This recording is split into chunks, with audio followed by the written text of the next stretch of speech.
We have talked about it a number of times with top line college football coaches. It is not good enough with the amount of money that's being thrown at these guys. It is not enough just to be decent, just to be okay. There are coaches that have achieved much more than Jimbo Fisher at a particular stop. I'm thinking of Les Miles. I'm thinking of Mark Richt in particular because of the way he conducted himself, even off the field, to supplement the winning on the field. And it still was not good enough. People would ask me at the time, should Mark Richt have been fired? Should Les Miles have been fired? And we can fill in the blank on some other guys that achieved and won on a regular basis at their particular jobs. And I said, you know what? They're doing a good job. They are delivering wins. They're really good at what they do. However, let's understand the standard. When you are being paid among the top 5 to 10 in the country at what you do, you should be elite. And therefore, the benefit to one of these jobs is that you make a ridiculous amount of money. The downside is that you can't be like you or me in everyday life and just be decent at your job, good enough to maintain a job. You have to excel. And Jimbo Fisher has been given more than ample time to excel. And is he failing? Well, by most standards, no, he's not failing. They're not a horrible football team. It's not a bad football program. But by the standards based on the money involved and the aspirations, the expectations they had when they hired him, I bet we could go back to the introductory news conference when Jimbo Fisher was hired and the championships and that type of talk that was thrown around surrounding his hire. That's why he was hired. He's not delivered, so he has failed. Welcome in, everyone, to the Voice of College Football. And if you've been watching us and here in the Voice of College Football community for a number of years, you know when there is a major story in college football, and in this particular case, a firing of a major college football coach, Mark Richt, Willie Taggart, Les Miles, Mark D'Antonio, fill in the blank, Gus Malzahn, Lincoln Riley, Brian Kelly, all of those coaching transitions. We jump online as soon as we can to deliver our perspective and obviously talk to you. That's what it's all about, talking to you about this. And I have said this a number of times, not just this season, but going back to last football season. You can actually search the channel for Jimbo Fisher, and I've cut a number of videos. And actually the most popular video I have ever produced and posted to the channel, unfortunately, has been taken down because there was a hack that got in on the channel, a despicable person who unfortunately took down that, and I'm still working with YouTube, but that was about a year ago. That was after the Appalachian State loss that I posted that video, got about 70,000 views. Unfortunately, it got hacked, and that was taken down. But basically, my line to anyone who would say, you know, the money's too much, the buyout's too much, think of this. We have seen Paul Chryst at Wisconsin being paid a lot less money, still being paid handsomely, but being paid a lot less money, making $4 or $5 million a year with a buyout of about $21 million a year. And I believe Wisconsin negotiated that down to $16 million. And then think about this situation at Auburn. They are currently paying off 2 coaches at the same time. They're still paying, I believe, Gus Malzahn from the firing in 2020 after the 2020 season. That was only 3 seasons ago, not even. And then Brian Harsin, after just 2 years there, paying off his contract. They're in over $37 million per year, or $37 million total in paying off Harsin and Malzahn. And you may say, Mark, that's not $75 million. Auburn money and Wisconsin money is not Texas money. And when I say Texas, I mean the state of Texas. I mean the boosters. I don't mean the University of Texas, Texas A&M we're talking about, of course, but I'm talking about the boosters, the supporters, the fundraisers, everyone involved, the politicians, everybody in Texas that loves Texas A&M football. Deep, deep pockets in Texas. Jimbo Fisher won a national championship at Florida State. He could not deliver anything close to that at Texas A&M. Did a lot of good things. There were a lot of good signs, most notably in recruiting more than anything else. But he is not delivering Kevin Sumlin winning percentage. Has not come anywhere close to winning the SEC Western Division. Not really. Their best season was during the 2020 COVID year. 9-1, 8-1 in the regular season. Got blasted by 4 touchdowns against Alabama. An all-time great Alabama team, granted, but not even close. And they didn't play a tough schedule that year. So I have been saying for 2 years, Jimbo Fisher is about to get fired. And I didn't have any inside intel, no sources, no inside sources. I just thought, you know what? Rabid fan base, deep, deep pockets, a lot of pride, a lot of investment in this happening. And it's been, we have seen coaches get fired after 2 years, 2.5 years, 3 years. Jimbo Fisher, 2018, 2023, 6th season. Yes, 6th season at Texas A&M. And he has done nothing. He's done nothing, accomplished nothing. He's won some games, beat a number 1 Alabama team at home. That was a good night. That was a really nice effort. And actually, I was looking at his record just the other day against top 5 teams, top 10 teams, top 15 and 20 teams in light of what happened to James Franklin again against the top 5 team on Saturday. Jimbo Fisher's record against ranked teams and against highly ranked teams is not necessarily as bad as you would think it would be, considering he's won like 60% of his games. This season, 6-4. That's pretty much what he's done. He has gone 7-5, 8-4. That has been his average season. Appreciate all you being here at the Voice of College Football. We will talk about Jimbo Fisher's stay at Texas A&M.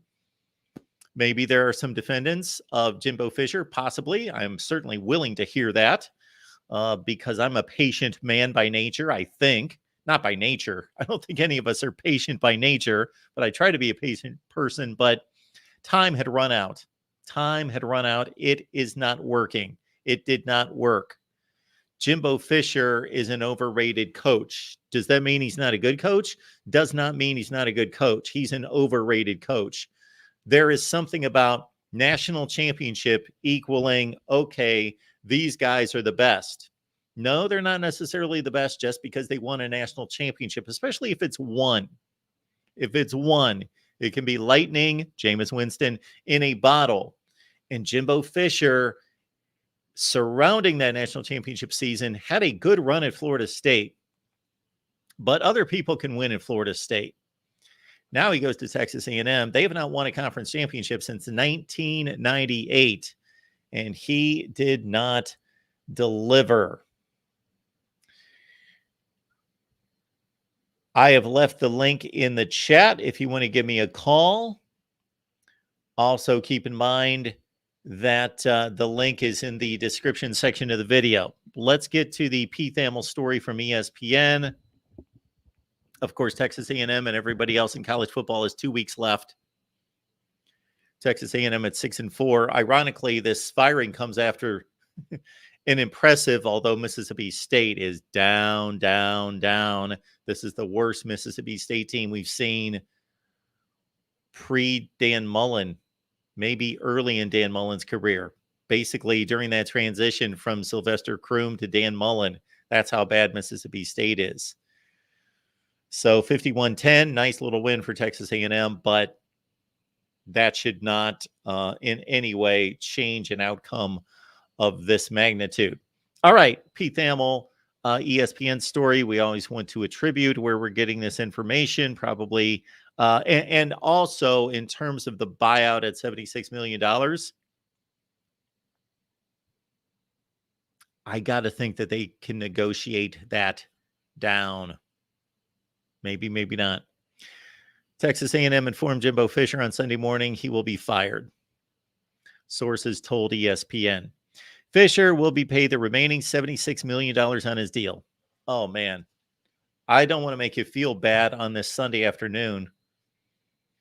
Hopefully a nice, bright, perfectly blue sky Sunday morning wherever you are. But can you imagine being bad at your job? Jimbo Fisher's not bad at his job, but not succeeding at your job. He did not succeed his job and getting $76 million to say goodbye. Could you imagine? $76 million, according to sources, a record amount for a buyout for a head coach. That figure more than doubles the highest known buyout ever paid to a fired college football coach. Associate head coach Elijah Robinson expected to serve as the Aggies' interim coach, sources said. Steps toward removing Fisher began in a Texas A&M Board of Regents meeting Thursday. A 4-hour discussion about Fisher's future led to the imminent decision. Anytime I hear about these board meetings, whether it's at the collegiate level or if we take it to the NFL level, player personnel offices, general manager offices, would love to hear those meetings, would love to be privy to those discussions, would love to hear the pros and cons and the back and forth and the discussion about Jimbo, the money, the record. Texas Ags first reported the school's plan to fire Fisher. Tex Ags, we've had them on here a number of times. Texas A&M 6-4, 4-3, coming off a 51-10 win over Mississippi State. Jimbo Fisher 45-25, nice record. If he's at Kansas, awesome. Give him an extension. If he's at Duke, speaking of which, Mike Elko, are you listening? If he's at Duke, great, 45-25. If he's at Minnesota, PJ Fleck, that's about what his record is. And falling, but 45-25. That's nice. Nice little record at certain stops. Not there. Not under these conditions. Not at that salary. Now, this is what is mind-boggling to me. We're going to get to it right now. He had signed a new 10-year contract with $95 million guaranteed in 2021. That deal was given in part because of the potential at the time of Fisher leaving for LSU. You know what? Bye. I did not understand that at the time. I was on here saying the same thing at that point. At that point, 2021, and I don't remember if that was prior to the 21 season or after the 21 season, but you know what? You've been here for 18, 19, 20, 21. You've been here for 4 years. We see no signs of this getting any better, except the recruiting ranking looks great. Everybody's happy in the offseason. But you know what? Bye. They extend his contract to 10 years. I could liken that to Alex Rodriguez. Like at the end of his career, the Yankees should have been done with him. He's at the tail end of his career. He's a shadow of the player he used to be, and they extended him like another 5 years at that ridiculous amount of money. What is wrong with these people? And the Yankee fans didn't even like him. All right, let's take this call. We got DeReal MVP showing up today. DeReal, what's going on? Well, Mark, I mean, this was inevitable news, but I just want to talk about the job itself. To me, this is one of the top 10 jobs in all of college football. Where do you think this job ranks? That's a great question. That is a great question. Well, historically, it doesn't rank anywhere close to that, but the here and now is that you've got SEC status, and I think we saw that when Kevin Sumlin had the job, when they moved from the Big 12 to the SEC, and how much that boosted recruiting and boosted the perception of the program and boosted the expectations. And people look at Texas A&M differently now than they did 15 years ago. So SEC, new TV contract with the SEC, Texas recruiting. Oh my goodness. 100,000+ people in the stands. They will go to all lengths to work on recruiting, resources, facilities, everything that you could possibly want. Now, it's not Alabama, Notre Dame, Ohio State. Historically, of course, it's nowhere close to that. I would say it's in the lower end of the top 10 if you take everything into consideration. I would completely agree with that. And Mark, I know this is crazy to say because of how bad they are, but if they get a phenomenal head coach, they could win the SEC next year, Mark. They could. You're right. And with that being said, do you think they should go after somebody who can recruit really well, or do you think they're going to do the opposite approach and just go for somebody who is kind of weaker on the recruiting front but's an excellent head coach? Do you think they'll overcompensate for this mistake they've made? Programs typically do that. I think that's a good thought right there. I do think that there's a basis for that. Now, whether programs mistakenly do that and overcompensate, we'd have to go through the examples. But I do think that programs typically say, we went with a young hotshot coach and it didn't work out. So now we're going to go with a more stable guy, a guy that's been around, even if it's not a sexy hire or whatever. They tend to fluctuate to the other end of the spectrum. What I would want to know in the administration is if we hire someone who's not known for recruiting. Dan Mullen. Not that Dan Mullen's a candidate. Not that I would want Dan Mullen to be my head coach at Texas A&M. Not that he's not a good head coach, but I don't think he's the guy to do the job here. Then you want some kind of guarantee that he is bringing on offensive and defensive coordinators that are stud recruiters, and that there's some kind of plan to supplement that lack of recruiting chops out of a Dan Mullen, Brian Kelly, although we've got less evidence with Brian Kelly that he's really that poor of a recruiter. That's more reputation. So just like if you're going to hire Mario Cristobal and he's the recruiting guru, but not necessarily a genius when it comes to X's and O's, then you want to make sure that he's going to understand that, not be full of himself and have a big head thinking he can do everything and that he knows everything and he's strong at everything, and say, no, this is the reason we hired you, and we're giving you one of the best jobs in America and a ton of money. But you know what your blind spot is? You're not a great X's and O's guy. So your offensive and defensive coordinators have to be excellent because you are a recruiter. Whatever that is, they have to then reinforce the staff, especially the coordinators, to be strong in that other area. Agree, Mark. Completely agree. Now, I'm seeing some early names being floated out there, Dan Lanning being the most prominent one. I'm seeing Jeff Brom being thrown out there as well. What do you think about some potential names?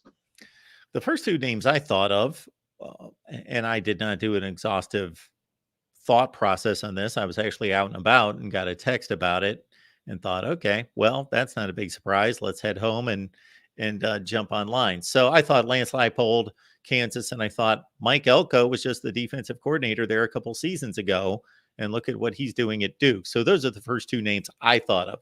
Jeff Brom.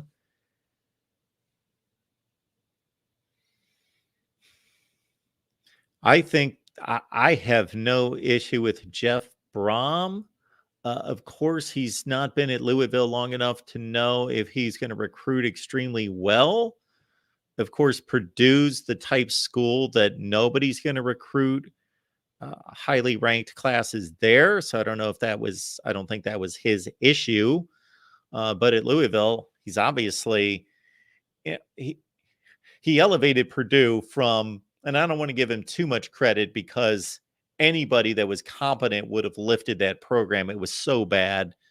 But he lifted it beyond what a lot of people would. Louisville, he makes an immediate impact.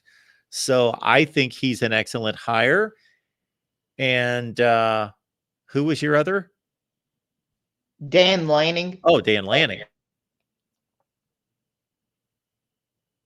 Dan Lanning's more of a personality, and I'm not saying that to denounce his head coaching in any way, but he's more of a uh, he's more of a personality to, and if that means something to them in terms of interacting with the media, having a little swag, a little, he's going to call out opponents, and I'm not meaning in any kind of unprofessional, classless way, but he's got a little mojo about him. And so if that's important for them, then I think that that's something that they are going to have to just consider. He's a personality. You're getting a personality. So you either deem that as a positive or a distraction, possibly. Dan Lanning obviously took over a good program from Mario Cristobal. You don't need a program builder. You need somebody who's going to coach the team better. He doesn't have to go out there and convince people to come on board and convince recruits. He just has to be able to develop the players better, put together better schemes, and coach better in the game. And so, yeah, I like Dan Lanning as well, although his track record's a little thin. He has yet to really, and I know this may sound crazy to some people because they're thinking Oregon's contending for a playoff spot. Yeah, it's a 10 game in his second season. It's a 10 game resume into his second season. So I'm not completely sold on Lanning being a great head coach, but it would be, I certainly would not bash that hire by any stretch because he's doing the job. Okay, Mark, that's all I got for you. Fight on to 1939. DeReal. I love the send off, the final greeting there from DeReal. He always puts a spin on it. Very nice. 1939, of course, the only Texas A&M national championship team. Now, we should probably, here at the Voice of College Football, review that national championship season to make sure that it's legit. We only, this past offseason, made it through, I think, the 1980s. I think we made it back to 1980. If you're unaware, we review the national championship seasons because, as you well know, many of them are flawed, seriously flawed. So we'll have to review. We'll get to that 1939 championship. Texas A&M may have 0. All right, let's finish this article, see if we've got anything else here. I don't believe we do. There's really not a lot here. And certainly we'll take your coaching candidates there in the chat. Just everything we know. Won the Orange Bowl, finished number 4 in the AP rankings in 2020. Since then, Texas A&M's gone 19-15. If we look at Jimbo Fisher's record, let's review the career at Texas A&M here.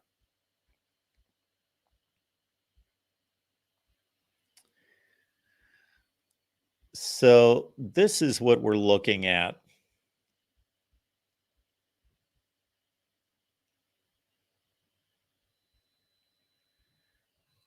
So he replaces Kevin Sumlin, of course.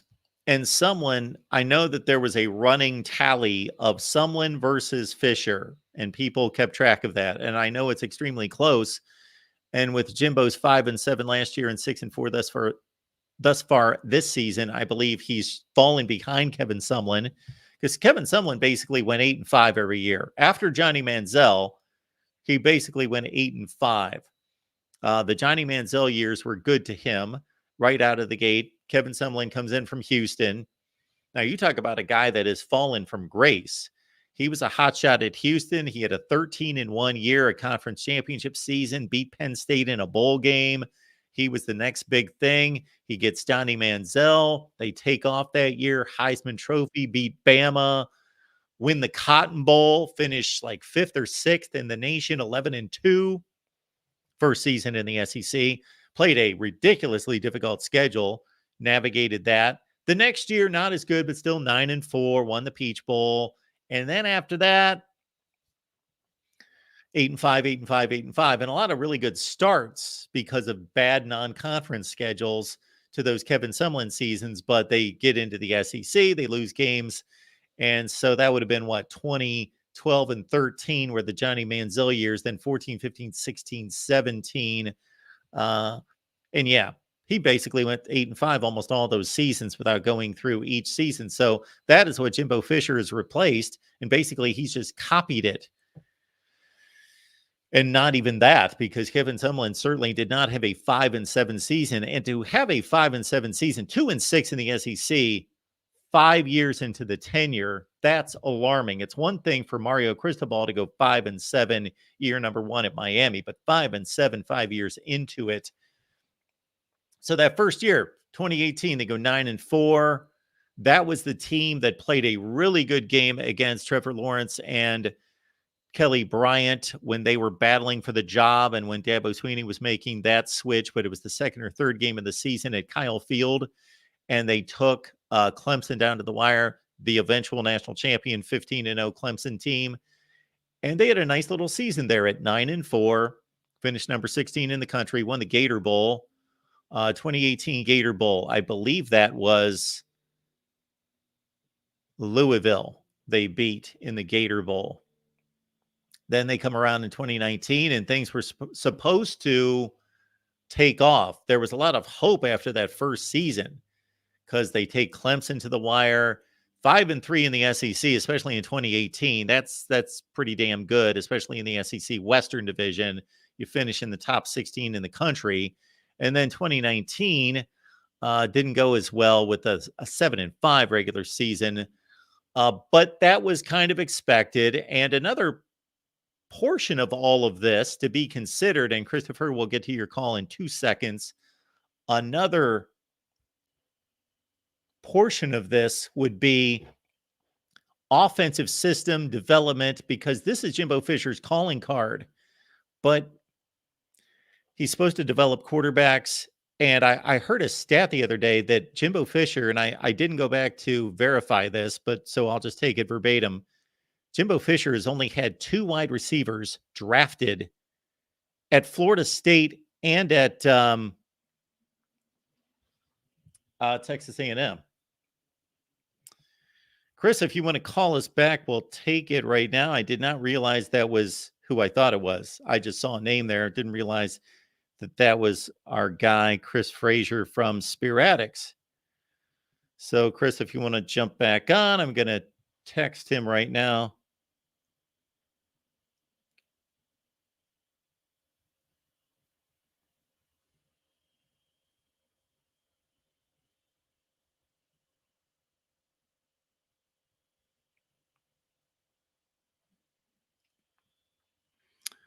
All right. Yeah. So anyway, to continue on this path, then came that 2020 season. And keep in mind, they can only win against the teams that they're playing. Of course, they can only play the teams that they play. So I don't want to downgrade this 9-1 season, especially since you would have thought that it was actually a more difficult schedule than typical because they played a complete SEC schedule, of course, in the COVID year. But they had a nice win against a good Florida team who went to the SEC championship game. They only played one other team with a winning record that year. They beat a 6-5 Auburn team. That was their only other win against a quote unquote team with a winning record. And then, of course, 2021, the high point was the win against Alabama when they were number one, went to the national championship game. But that was the high water mark. And Texas A&M under Jimbo Fisher has been messing around with the likes of Auburn and Mississippi State and Arkansas for wins in the SEC. Look at this. We got Chris Frazier on the line from Spear Addicts. How's it going, Mark? It's going pretty well. I apologize for not taking your call. I just saw that there was a call. I didn't read the name on it, or I would have jumped on your call right away. But this is a pleasure, folks, because Chris covers Florida State football. If you're not aware of Spear Addicts, you need to be. It's right here on YouTube. So Spear Addicts right here on YouTube helps us on our Florida State live show every Wednesday. And of course, has a lot of knowledge concerning Jimbo Fisher. So, Chris, what are your thoughts about this? Well, James Coleman and I were talking about this about 2 weeks ago. And I apologize for my voice. Completely hoarse after this game that we just played. Yeah, mine's shot too, but I can imagine.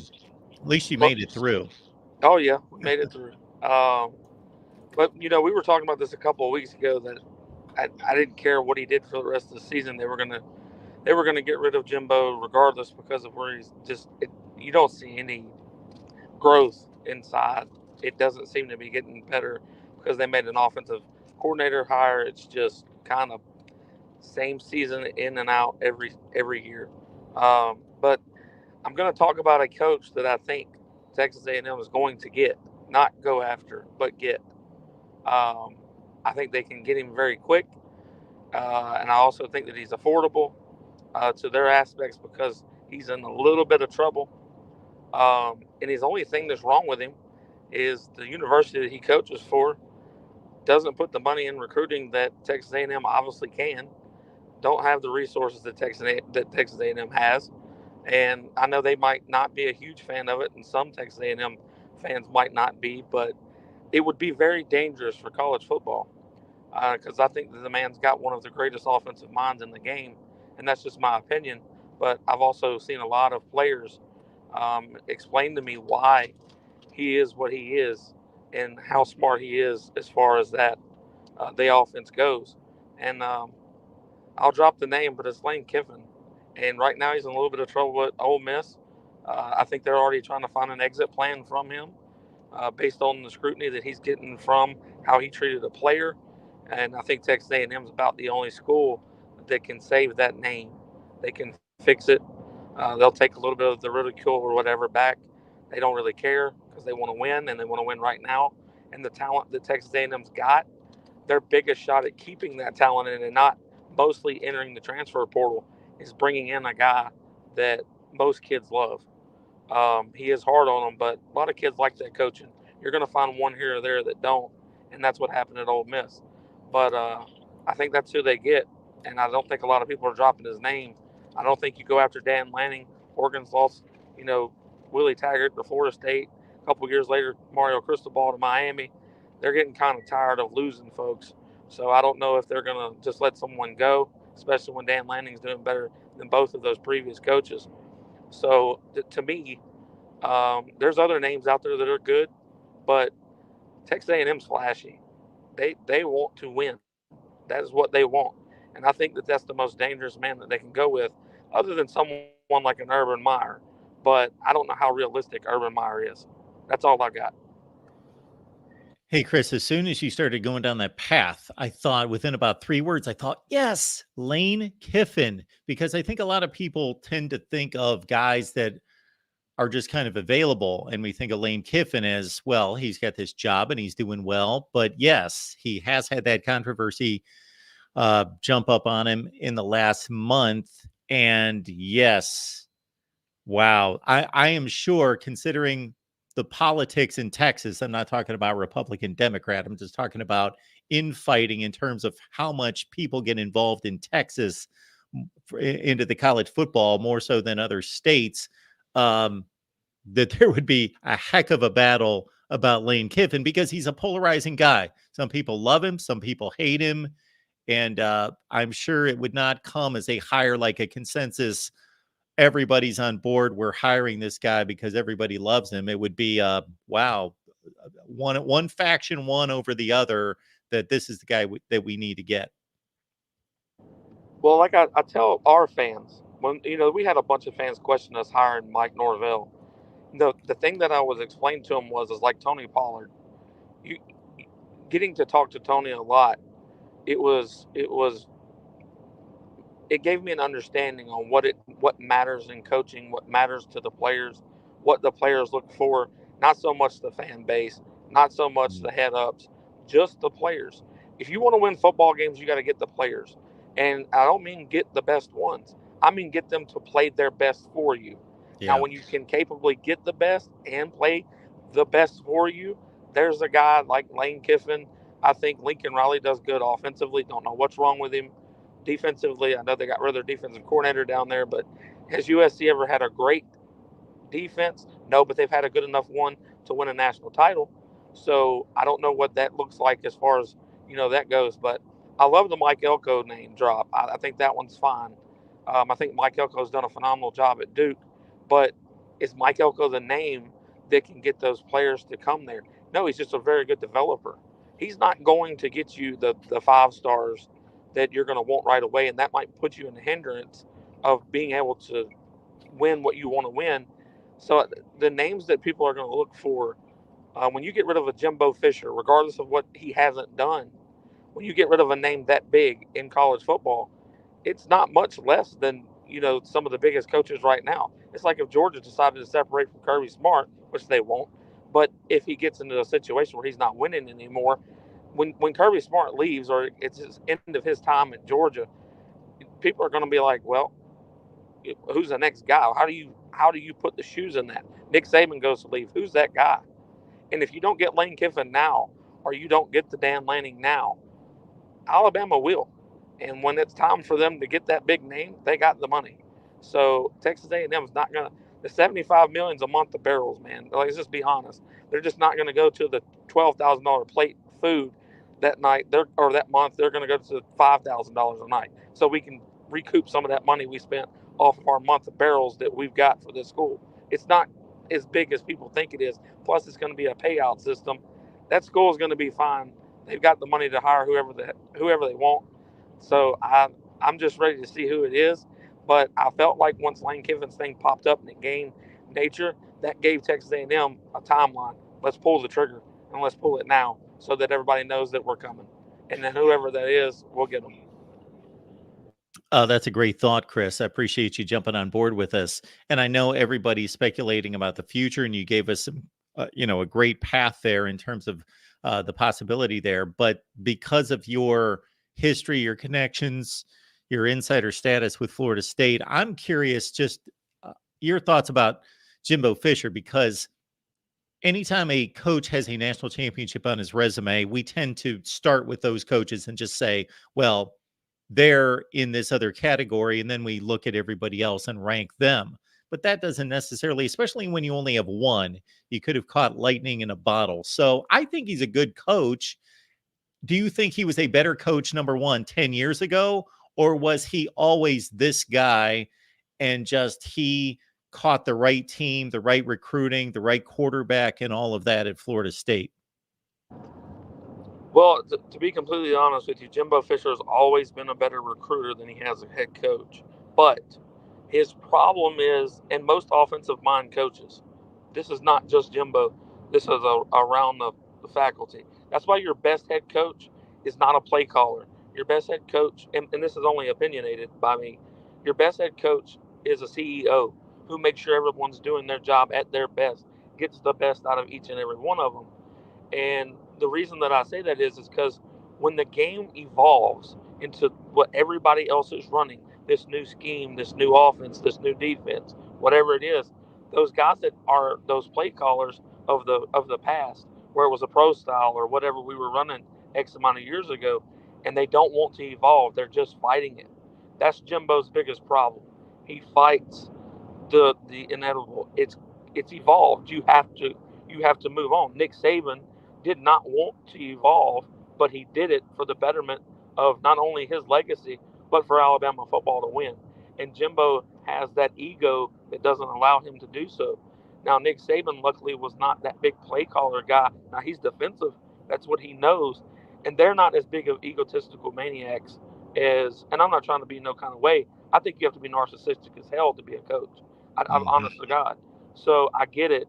But to be an offensive minded guy, like if you look at your best offensive minds in the game of college football, Lane Kiffin, how egotistical do we think he is? Lincoln Riley, how egotistical is he? Jimbo Fisher, how egotistical is he? Like if we really talk about it, they are egotistical maniacs. That's what they are. But that's because they're really good at what they do. Now Jimbo's problem is he was 10 years ago. That offense works. That is something of the new. And unfortunately, he let time pass him. And unfortunately, he did not evolve with time. And they waited too long to get a real offensive coordinator. And they gave Jimbo the reins. They let him have it because they felt like he earned it. And I understand that. But sometimes when you are running a college of the status of Texas A&M, you got to pull the reins in. And you should have done it 4 years ago and said it's time to get an offensive coordinator. This is not working. And it's people not knowing the game of football, but knowing the market. And you got people that are above us in the corporate world that cannot do your job, don't know your job, but they'll tell you everything you don't know what to do, and they can tell you how to do your job. And that's funny because all they see is the numbers. So that's what the problem is in most organizations. That's why I think at Florida State, hiring Michael Alford has done such a good job because he understands the game of football, not just the numbers. Now he's great with the numbers, but I think that this is a fall on Texas A&M, not Jimbo Fisher alone. He doesn't stand alone in this because as soon as they pushed him to get an offensive coordinator, he went and did it. He understood it meant his job, so he goes and tries it, and they gave it 1 year, less than a year before you fire him. It's hysterical how fast you can do things in not the greatest ways because you have enough money to. So I think it's bad that you do it during the season.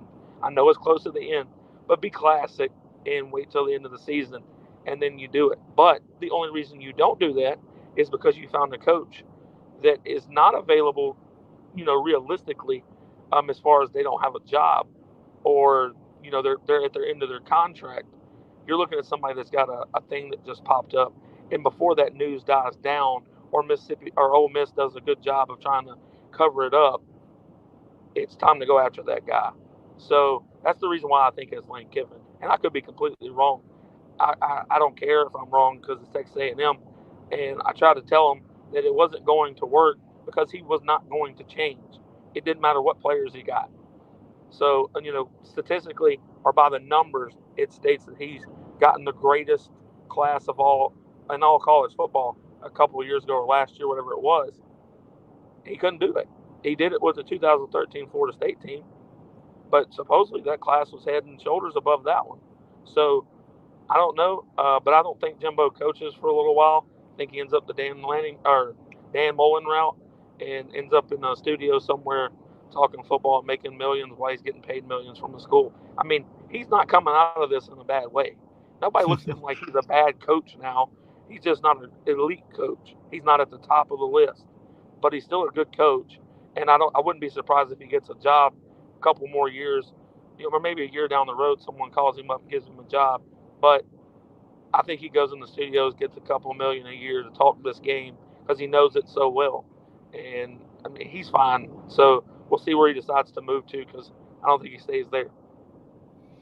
Yeah, like you say, Lane Kiffin, one of the premier offensive minds in college football, and considering Ole Miss has its recruiting limitations for an SEC school, they're still a top 25 recruiter. That what I've been impressed with Lane Kiffin is that he recognized that he was one of those guys that a lot of people criticized, like a Lincoln Riley as well. He doesn't care about defense. No, he's just not. That's not his area of expertise. But if you look at their last two recruiting classes, they majored on defense. Like he put his attention toward the defense. So he cares and he wants to win. What's kind of interesting is obviously he and Jimbo had that back and forth last offseason about him talking about NIL and that, we don't have the kind of money at Ole Miss and they've got all the money and whatever the exact comments were that Lane Kiffin could be that guy with all the NIL money that he was complaining about last offseason. Well, I think what Lane Kiffin was trying to do wasn't so much as throw shade at Texas A&M, but it was trying to get boosters on his side on as far as Ole Miss goes. Because I mean, we got to be really honest, man. Like Ole Miss is not a poor school. I get that it's in the state of Mississippi. I get all of that, but that school has done very well in that state as far as money goes. They've got some of the most high-end boosters. I mean, if you look at the Michael Orr story, those people own Taco Bell, KFC all over the country. That's just one. That's not to name the thousands of others that are boosters at that school. And the problem is because Lane is egotistical, he has a problem getting boosters to pin over that money. So they keep wanting to win. And at a point, Lane's got to feel like he's getting held back because people don't agree with his method or don't agree with him being an elite coach. And I think he's proven that to them with lesser talent. Not that they have terrible talent. It's just they don't have four and 5 stars at every position, and they don't reload. They have to rebuild every year that they lose players, and he's fed up with it. I think I would be if I'm a coach of his stature and can win the games that I have. He's one of the only coaches that beats, one of the only assistants other than Kirby, and Lane did it first. Lane beat his guy.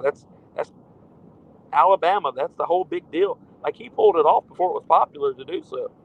And to me, it means a lot. Not even Jimbo could do it in 2014 or whatever year we played him. And he had a good team. It wasn't great, but it was good. So Lane's got that the top of most. Dan hasn't beat him yet either. So to me, you look at Lane Kiffin, and no, did they just get, completely ran out of the stadium by Georgia? That's the difference in recruiting. That's what I'm saying. You've got good players. They have elite players. He can't get elite players at Ole Miss. You put him at Texas, Texas A&M, Florida State, Miami, any of those schools, that guy's going to be a problem. And he's going to be a problem for a long time because he's still young. So that's who I think you should get. Now, if they don't, somebody else will. And hopefully it's someone that can. I want to see what the man can do, even if it is against my school. I just want to know what he can do, because I think he's that good of a coach to get there, and he can pull the right guys as far as coaches, as far as mentors, all of that. I think he can create a dynasty with where he goes. And maybe I'm putting too much stock into him, but I just know that I get to talk to players, and players say that the most that they've learned in 10 minutes of their life is talking to him about offense. And then they realize, I don't know what I thought I knew. And that comes from some of the greatest minds. Even there's a great quarterback, that comes back to Ole Miss every once in a while. And he's won 2 Super Bowls. um, Eli Manning said that this is one of the most amazing offensive minds that he has ever spoke to, that he learned more in an hour conversation with Lane than he did almost any coach in his career. Now, that's something to say, because you had Coughlin, you had some big names over you at one point in time. Yep. So to say that Lane Kiffin was the guy, and that wasn't just to knock, hey, we got a good coach at Ole Miss. That wasn't what he was doing. He was back to see if this guy is that guy. That was the first time he ever met him, first time they ever spoke, and he was like, wow, I heard Lane was good, but this is different. And I don't know. I think that they should give the guy a shot regardless. I know that it seems a little bit sour the way he treated the player. But look, man, that's hard coaching. That's how I was coached. I loved it personally. It drove me. Anger made me play better. Someone telling me I was not good enough every day of my life made me better every day of my life. And it has worked for the majority of college football history. It has made greats. It has made some of the best men in this world today because of how hard another man was on them. So I know it's not the popular opinion nowadays that we should be able to mental health and all of that. And I understand that people can get pushed too far. And there is a certain level. There's a fine line. Don't push people too far. But I don't think that was too far. I kind of respect what he said to him. I was like, well, what's so bad about this? And I'm like, oh, wait, we're in cancel culture. We're in the whole new age. So we'll see what happens, Mark. But I appreciate you taking my call. I'm traveling to Nashville, hopefully to hit you and James and some other guys up and let y'all know that this deal's done so we can move on to bigger, better things. That is a good word from you, Chris. I appreciate all that you're doing. I hope you know that, Chris. For you just to show up every Wednesday, I know if you miss, it's because something major is going on, because every other week you're there, you're delivering for us. So thank you for that and everything else that you're helping us with here at the Voice of College Football. And if there's anything I can do for you, man, just let me know. Absolutely, Mark. I'm going to get some pictures of this Barstool place and see what's going on. I'm gonna see what this is all about, because everybody's saying that everybody that I've talked to that say they know what they know. Damn it, I just broke news and I didn't mean to. But I don't really care anymore. I really don't. But yeah, I'm supposed to be learning what it is that this whole big thing's about. I had McManus, is that? I think that's right. I think I say his name right. He's got a radio show and a podcast and a video show that he does with different podcasts around and different sports guys. He brings on a lot of former players, and they hit me up on LinkedIn of all places, and want me on their show, and they want me to come into the studio and all this other stuff. And it really confuses me, because I think I might have opinions. I think that I might speak clearly enough, but for all these people to want my opinion on different schools other than just my own, it I didn't think it was all this possible this quick. I'm only, what is this, my 3rd year in, and it's only my 2nd year of being on any type of show. So it is what it is, and I appreciate all the opportunities, and especially being on the voice of college football. And that's not butterment. That's the truth. I know what you did when you were at ESPN. I know what you've done to grow this. So mutual respect. I don't think I've done near as much as you in this industry, but I appreciate the respect, and I will continue to push for those that keep fighting this good fight for the ones out here that we do it on our own, man. Like we don't have a huge backing. We do this for the love of the game. We do it for the love of the people, and that's what we're here for. But I appreciate you for having me on. Well, Chris, anybody that heard you talk about Jimbo Fisher and talk about Lane Kiffin and talk about the situation surrounding Texas A&M and what they should do, it's not hard to figure out why you're getting those kind of offers. So appreciate you being here delivering like that. Absolutely, Mark. Y'all have a good one, and go Noles. Chris Frazier, Spear Addicts. It is easy to find right here on YouTube. Spear Addicts, right here on YouTube. Does a phenomenal job. Chris joins us every Wednesday night at 6 Eastern at the Voice of College Football on the Florida State show. And then also keep in mind that he goes live every Monday and Thursday at 7 Eastern on Spear Addicts. So you heard the obvious insight, knowledge. He's got connections. And so please join Chris. All right, let's keep it moving here at the Voice of College Football. We'll take our next call, but let's keep a running list of candidates here. This is what I've gathered thus far. Lane Kiffin, Lance Leipold, Mike Elko, Jeff Brom, Dan Lanning, Urban Meyer. I've not gone online, looked up anybody else's opinions. That's basically what I came together with, what Chris just brought in that phone call. We had to Real MVP offer up a few people. And Urban Meyer is always going to be the guy that's thrown out there when it's this big of a job. And Texas A&M, in my estimation, is one of the very few places that would have the kind of money and clout and recruiting prowess to get an Urban Meyer, because I believe Urban Meyer, and I'm not saying that Urban Meyer is going to be their number one candidate. I do not say that Urban Meyer's looking to get another job. I don't know that for sure. I'm sure that he wants to. I'm almost positive Urban Meyer, if he is completely healthy and can get the right job, wants to be a head coach. He is too young and has accomplished too much and has too much of a burning fire to dominate and be a winner and win championships. You can't go through what he did at Florida and Ohio State, and of course, prior to that at Utah and Bowling Green, and not in his mid-50s. You know, the guy won 3 national championships before he was 50 years old. And Texas A&M is one of the few places that can say, look at our recruiting, our facilities, our resources. People bring up Michigan State. I don't see Urban Meyer going to Michigan State because they're just not quite at the cut that he has basically earned by the 2 stops that he had and won national championships. All right. We thought we had a call, but that person has dropped off. If you want to call back, please do.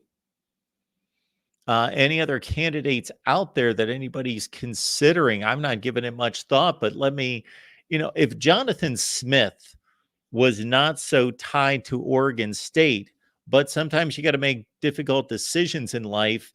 And with the demise of the Pac-12, I got to think that Jonathan Smith, unless he is very much resigned to, and not in a negative way resigned to, but different people have different priorities.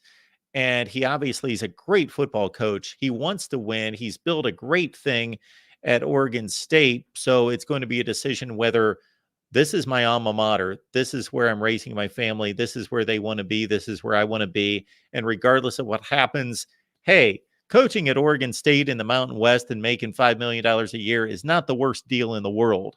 But if he wants to aspire to win championships, then maybe a Jonathan Smith decides to move on.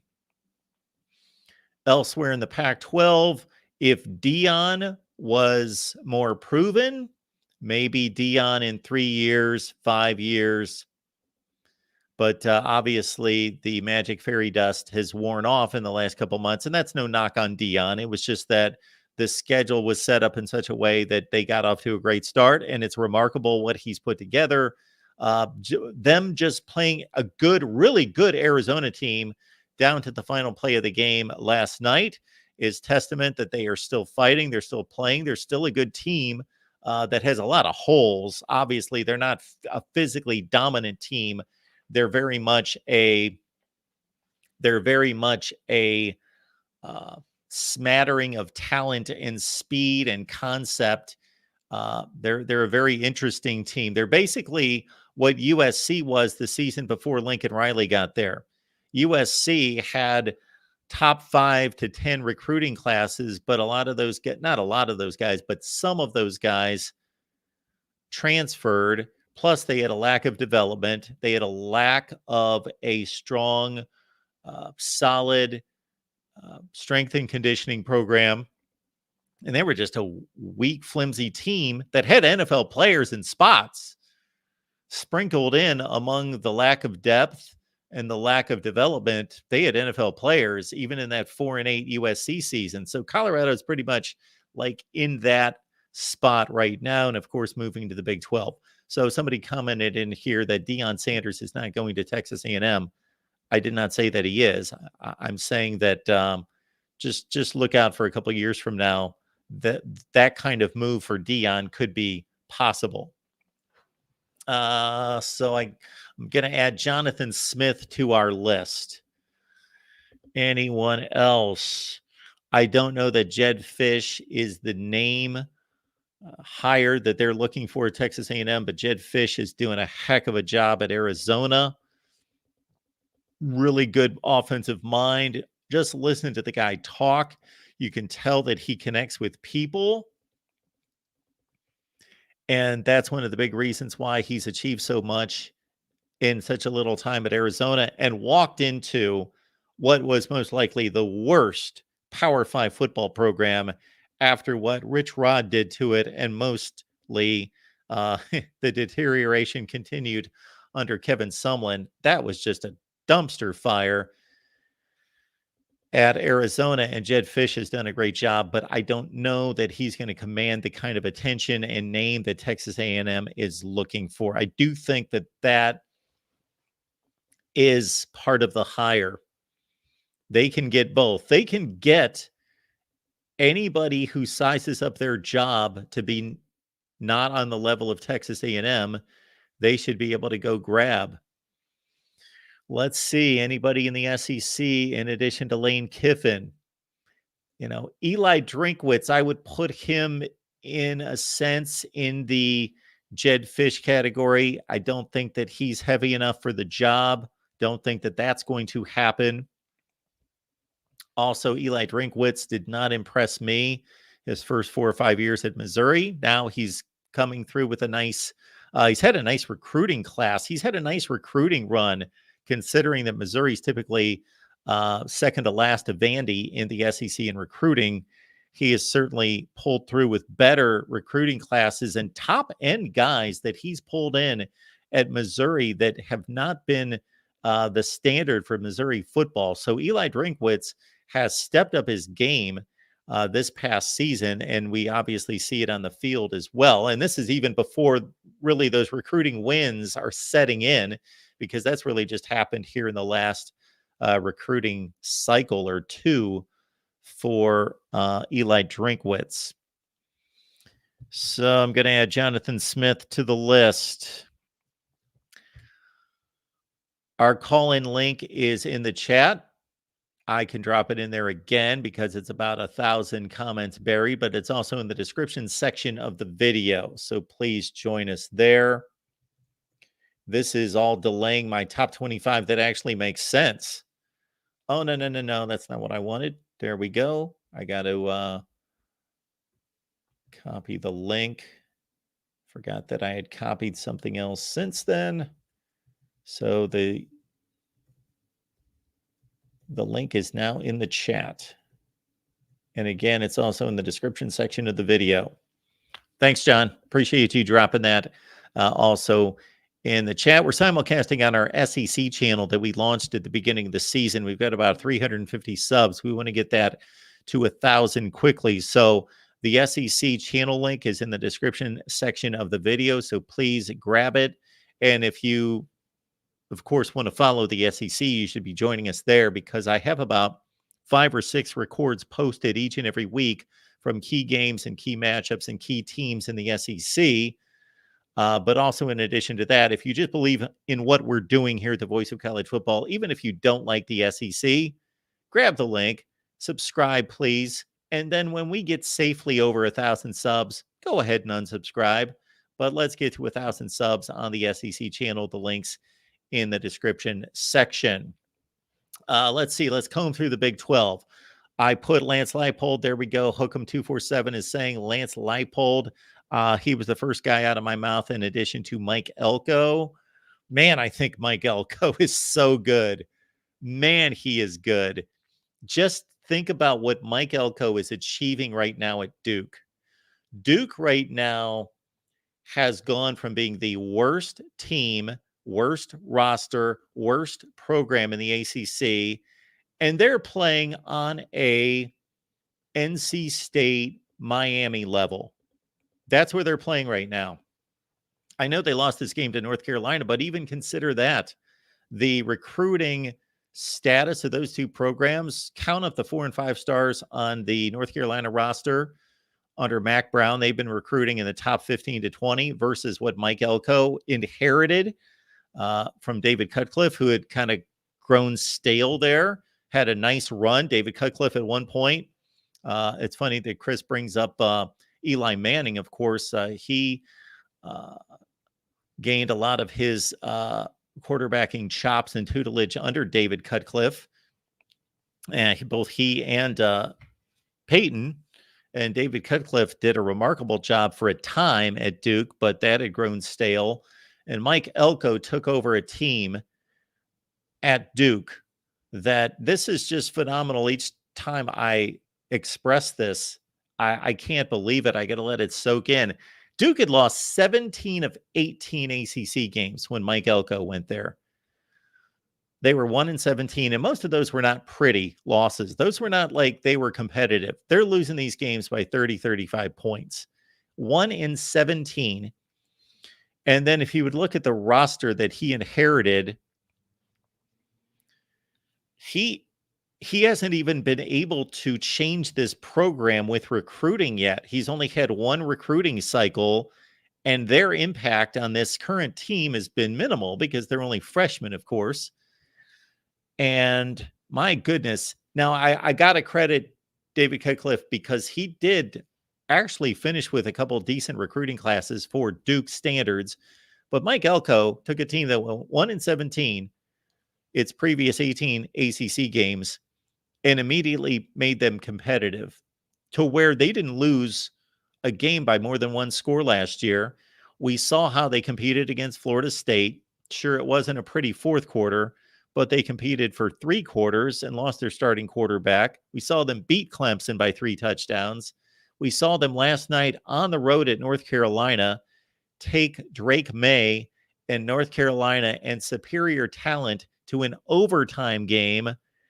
They won a bowl game last year. They went 9-4. Let's see. I think they dropped to 6-4 with this loss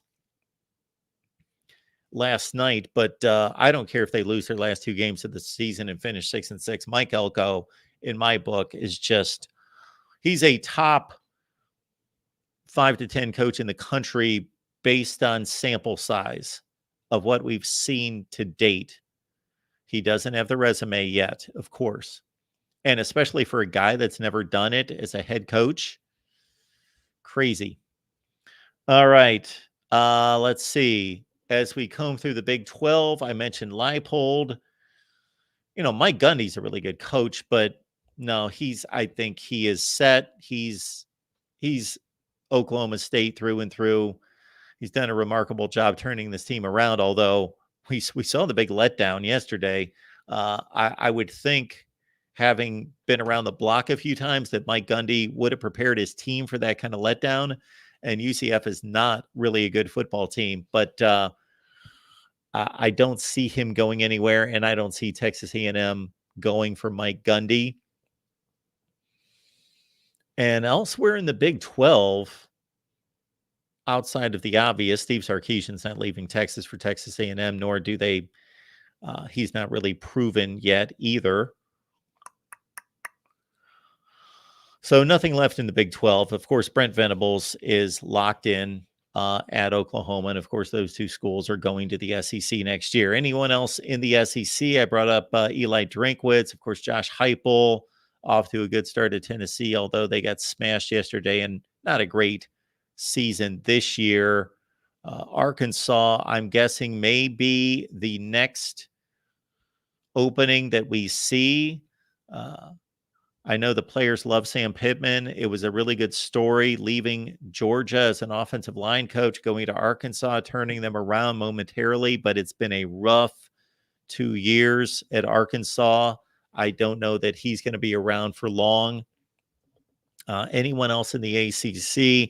Again, previous caller mentioned Jeff Brom. I think that's an interesting choice. Don't see anyone in the guy that's brought up out of the Big Ten, anytime these big jobs open, there are two guys that are brought up. And one, the shine is coming off very quickly, despite actually fielding some of his better teams here the last 2 years. And of course, that's James Franklin. And James Franklin right now is not necessarily the most popular guy in college football, following another disappointment against one of the big two in the Big Ten. So I know that, let's say I'm guessing that the Texas A&M brass, even if they thought James Franklin was a really good coach, even if they thought that, they would not want the perception of, we're bringing in a guy that basically has the same track record to a certain degree as the guy we just fired, that he can't win big games against the top teams. Although James Franklin's bowl record in New Year's Six bowl games is extremely good, but he's had an Ohio State issue since he showed up, and now it's become a Michigan issue as well. The other name out of the Big Ten is, of course, PJ Fleck. Now, like James Franklin, a lot of shine has come off of PJ Fleck. Somebody in the chat is likening James Franklin to Mark Richt. Actually, I don't think James Franklin is the coach Mark Richt is or was 10 or 15 years ago. I'm not going to go through that explanation right now. PJ Fleck, yes, doing what he's doing right now at Minnesota with his worst team since he's been there. I don't think he's in a position to make that move. I don't think that if he was on a hot streak, if this was at the end of 2019 or even the last two seasons going 9-4 at Minnesota, then maybe. I think that has definitely cooled in regards to his candidacy.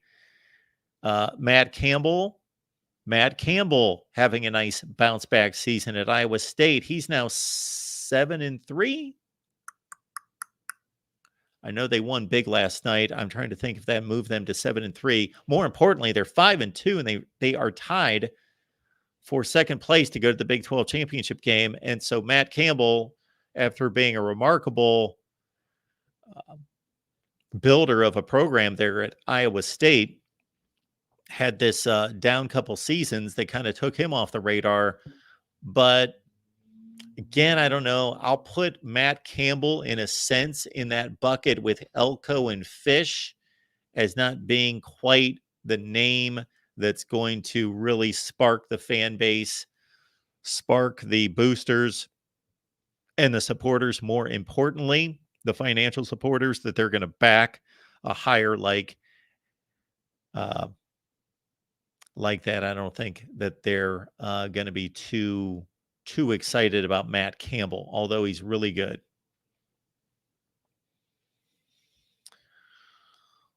All right, folks, people in the chat asking about Gus Malzahn. Gus Malzahn, he had one tremendous splash at Auburn when he first got there. And he's an offensive mind. So that would be a plus in his favor.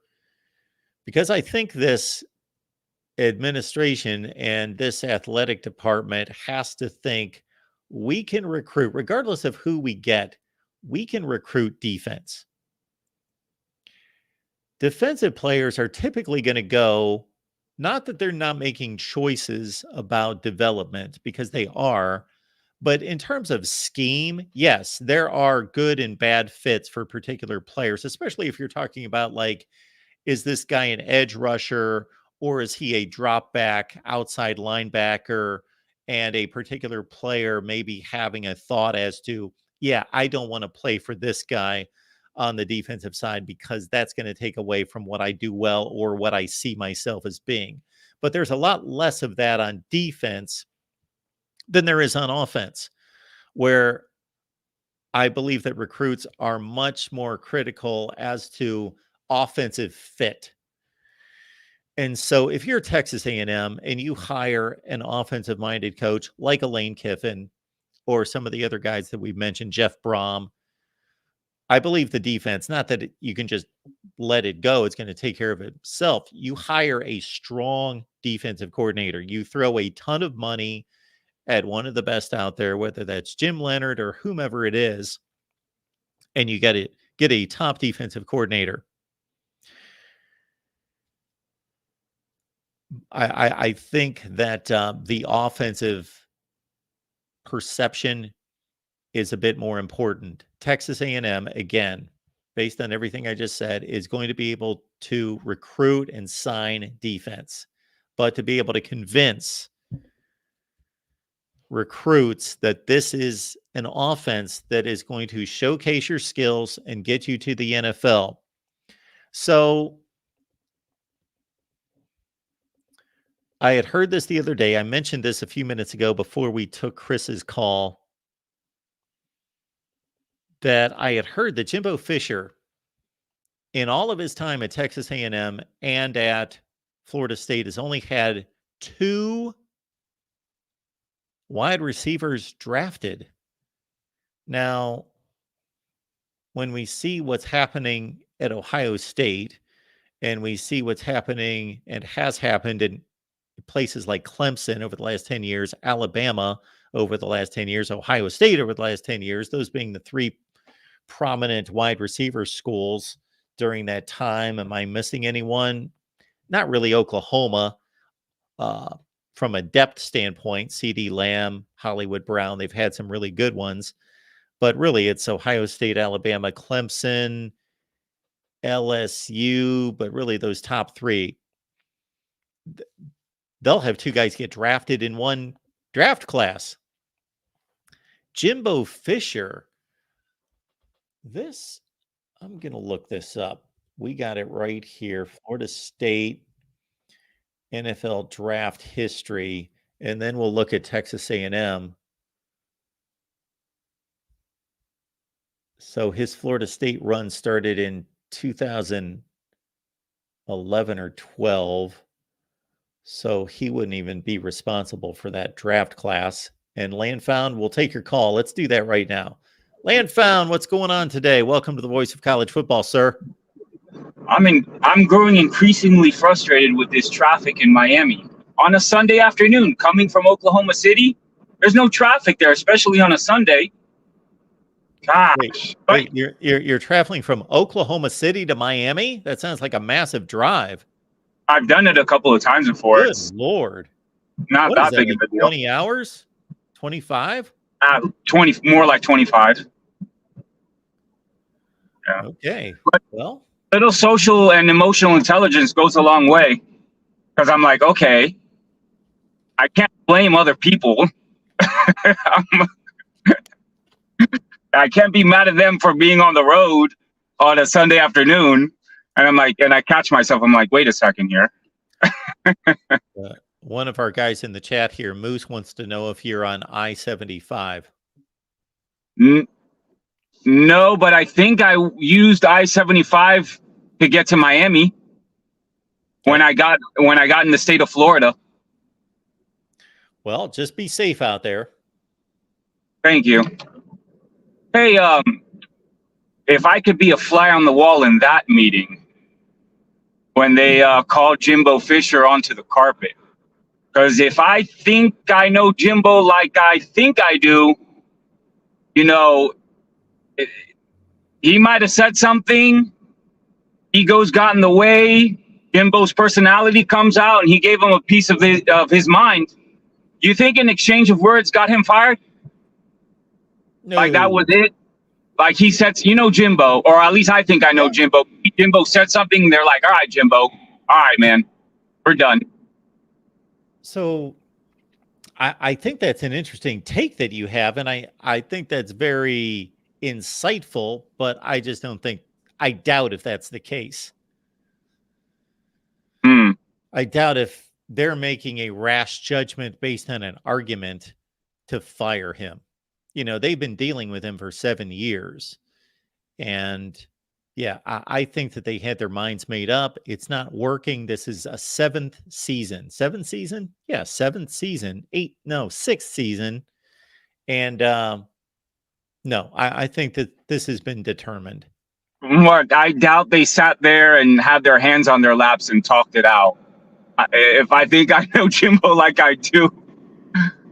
Well, by the way, I'm not saying that you're wrong about the anger and the volatility and emotion and ego and all of that spilling over in the conversation. I'm just saying that they didn't just have an argument with the guy and decide to fire him. Yeah. You mean not like Lane Kiffin did, right? Well, yeah, that's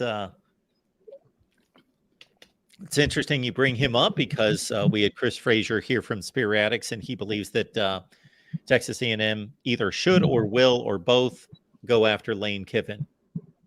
I listened to his take, you know. I thought he had some valid points. I could see where he was coming from, but I definitely disagreed with him on a couple of points. I can't remember off the top of my head because I was taking care of some things, but yeah, he had some takes. He was all right. Okay. Why did you call, Landfound? I'm sorry? Why did you call? Oh, I just wanted to get my I just wanted to talk some college football. Absolutely. Fire away. So, I mean, yeah. I'm just the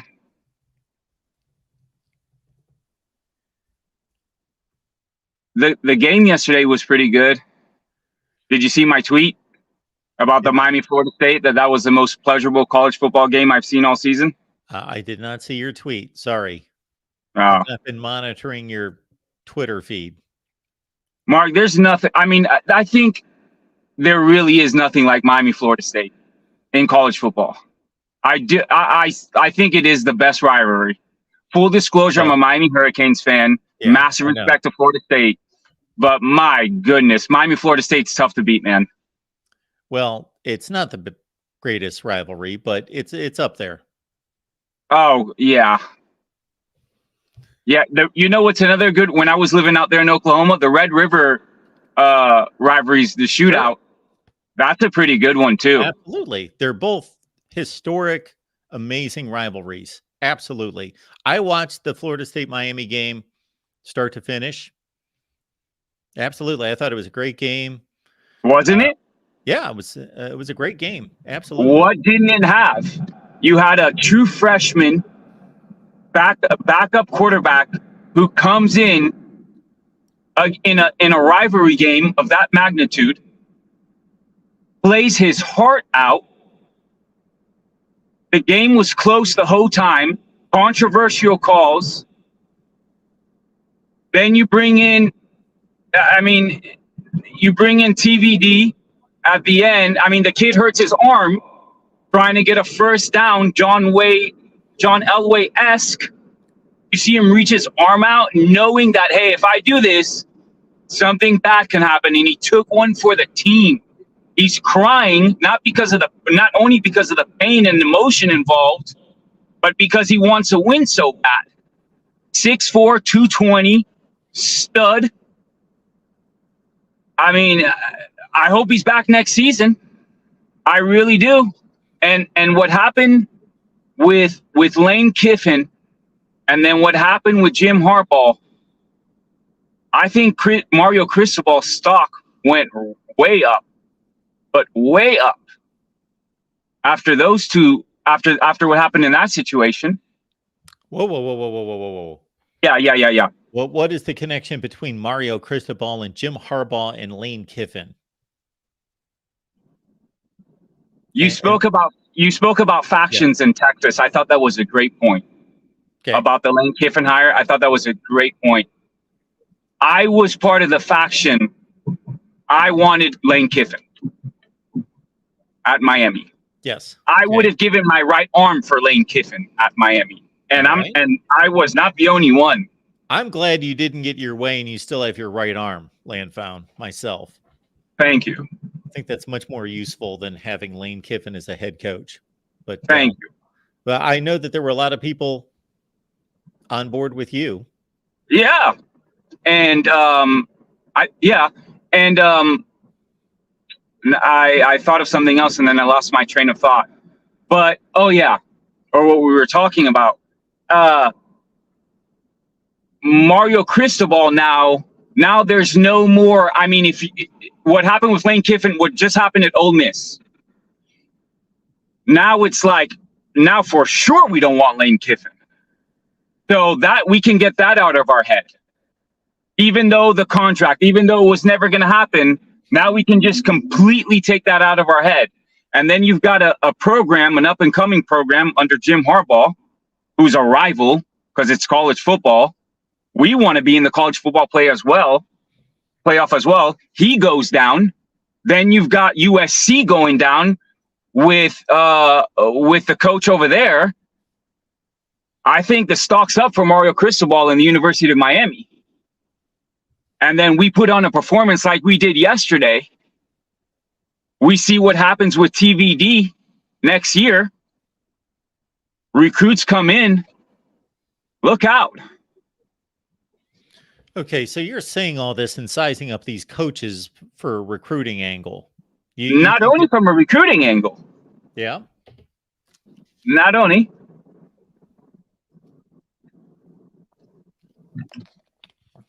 Let me digress because I'm getting a little bit excited here. Well, let's digress to this point that there are some definite positives going on at Miami, but all of the programs that you just mentioned are in better shape than Miami currently.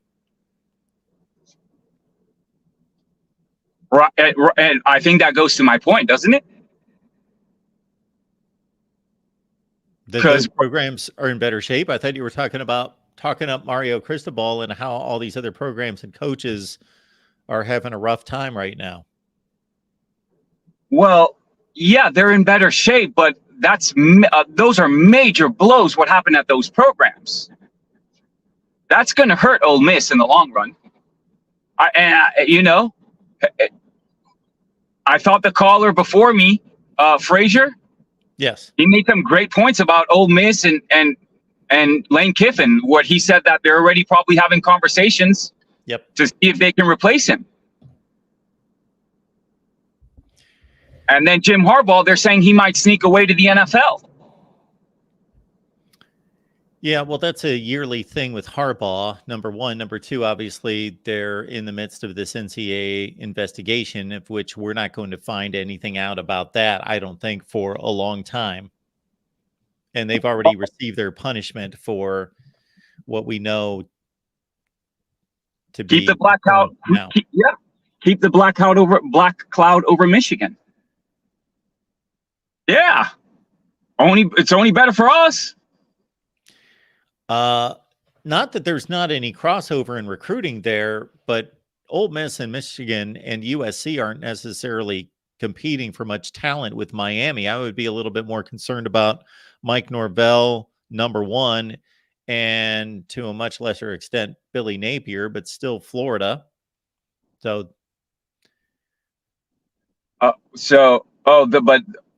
these top programs aren't competing for the same top players? oh, they are. But I don't know that there's a whole lot of overlap on a regular basis between the ones that you just mentioned. Yeah. So you're Hey, happy with Miami and Mario Cristobal and where it's all headed. Oh, this is exactly what we needed. Okay. This is exactly what we needed. Absolutely. Hey, what'd you think? I mean, I kind of know your thoughts already, but what'd you think about Emery? Well, I think he was pressed into a difficult situation. So that was one thing that I was trying to process while I'm watching this game. And then when I see TVD come in, I thought, you know what? Let's understand that when TVD takes the field here, even though that's a tough spot to be in, where you got the pressure of trying to lead a touchdown drive in the final 2 minutes, he's got all these reps and rapport with these wide receivers. You know, Restrepo's his guy. Even Colby Young and Jacoby George, they have all those reps together. You know, you could tell on the first ball that he completed downfield, it was a 3rd and 12, and he connects with I think it was Jacoby George, that was a comeback route. It was a difficult route to complete, and because they had rapport, there was something there. So I kind of took back my criticism to a certain extent of Emory Williams, what he was showing, because 8 of 23 is obviously not going to get the job done, but he doesn't have the reps, he doesn't have the rapport, the game time, and all of that with that wide receiver core. Right. He protected the football. That's what he did that was the most important, that TVD has not been able to do. He protected the ball. Right. And the kid knows football. And he's one of 7 brothers. It seems like the kid knows the game and he likes playing the game. So, I mean, you mentioned his numbers, and you mentioned that you watched the whole game. From what I saw from his throws, once he improves his accuracy and his confidence, I mean, hey. Yeah, he's only a freshman. And he's a true freshman, 19-year-old kid. And he was playing in a big spot on the road against a major opponent. Yeah, he did fine. He did fine. He showed a lot of guts, obviously. And not just based on that last play. You know, he took some hits going for yardage downfield a number of times. He took some shots. So he gained a lot of respect from me. Woo. That doesn't mean he's a big-time quarterback down the road. I don't know. Agreed. I don't know. Agreed. All right, Landfound. Anything else? No, sir. I will talk to you later. Thanks, man. Appreciate it. Have a good day. You too. All right. Chris is calling back. Let's see what Chris has to say. Chris, what's going on? Well, I want to retract a couple of things that I messed up on. One thing. I gave Lane Kiffin too much credit as far as beating Nick Saban, because that has not happened. Yeah, I was going to say something, but I just thought I'd let that go. Yeah, I give Lane. Yeah, I give Lane credit for some things Hugh Freeze did. I don't know why, because I don't keep with Ole Miss football. Yeah, that was Hugh Freeze. You have 2014 and 15. Those two teams. Yep. I want to.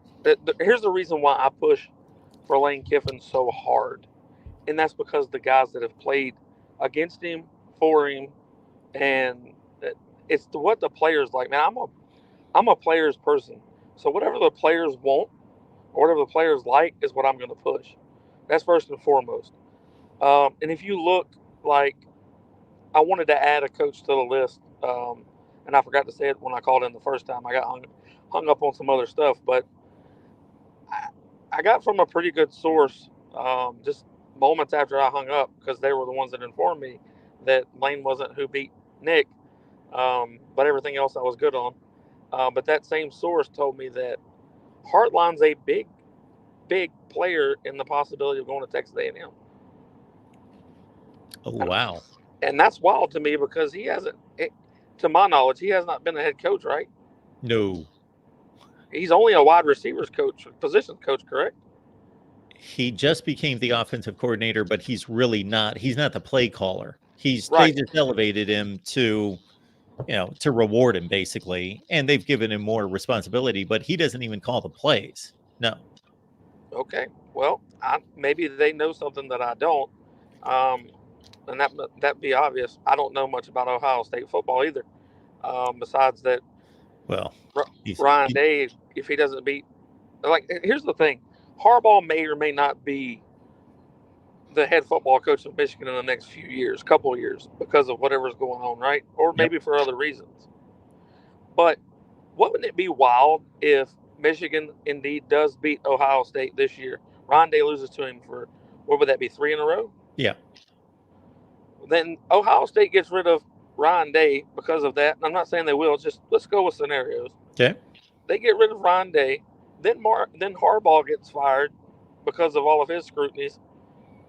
Now Michigan and Ohio State, two really big players, obviously in college football, are now both seeking out new head coaches. And now we're just playing the offseason game, because this is where I get most of my followers, is not during the season. It's the offseason when everybody's so bored out of their minds that they got to listen to football because they can't watch it. So my question to you is, what would be the next step if Texas A&M does take Heartline for whatever reason, and Ryan Day does end up getting let go for whatever reason, and Harbaugh does leave Michigan? What coaches are going to get what would be the best coach for Ohio State if Ryan Day was indeed not the head football coach anymore? Well, I do think that for Ohio State to make that move, they would have to have really strong confidence that they could get somebody that they really, really want. And it would be less about, we're firing Ryan Day because we don't think he's doing the job, even though the guy's like 54-6.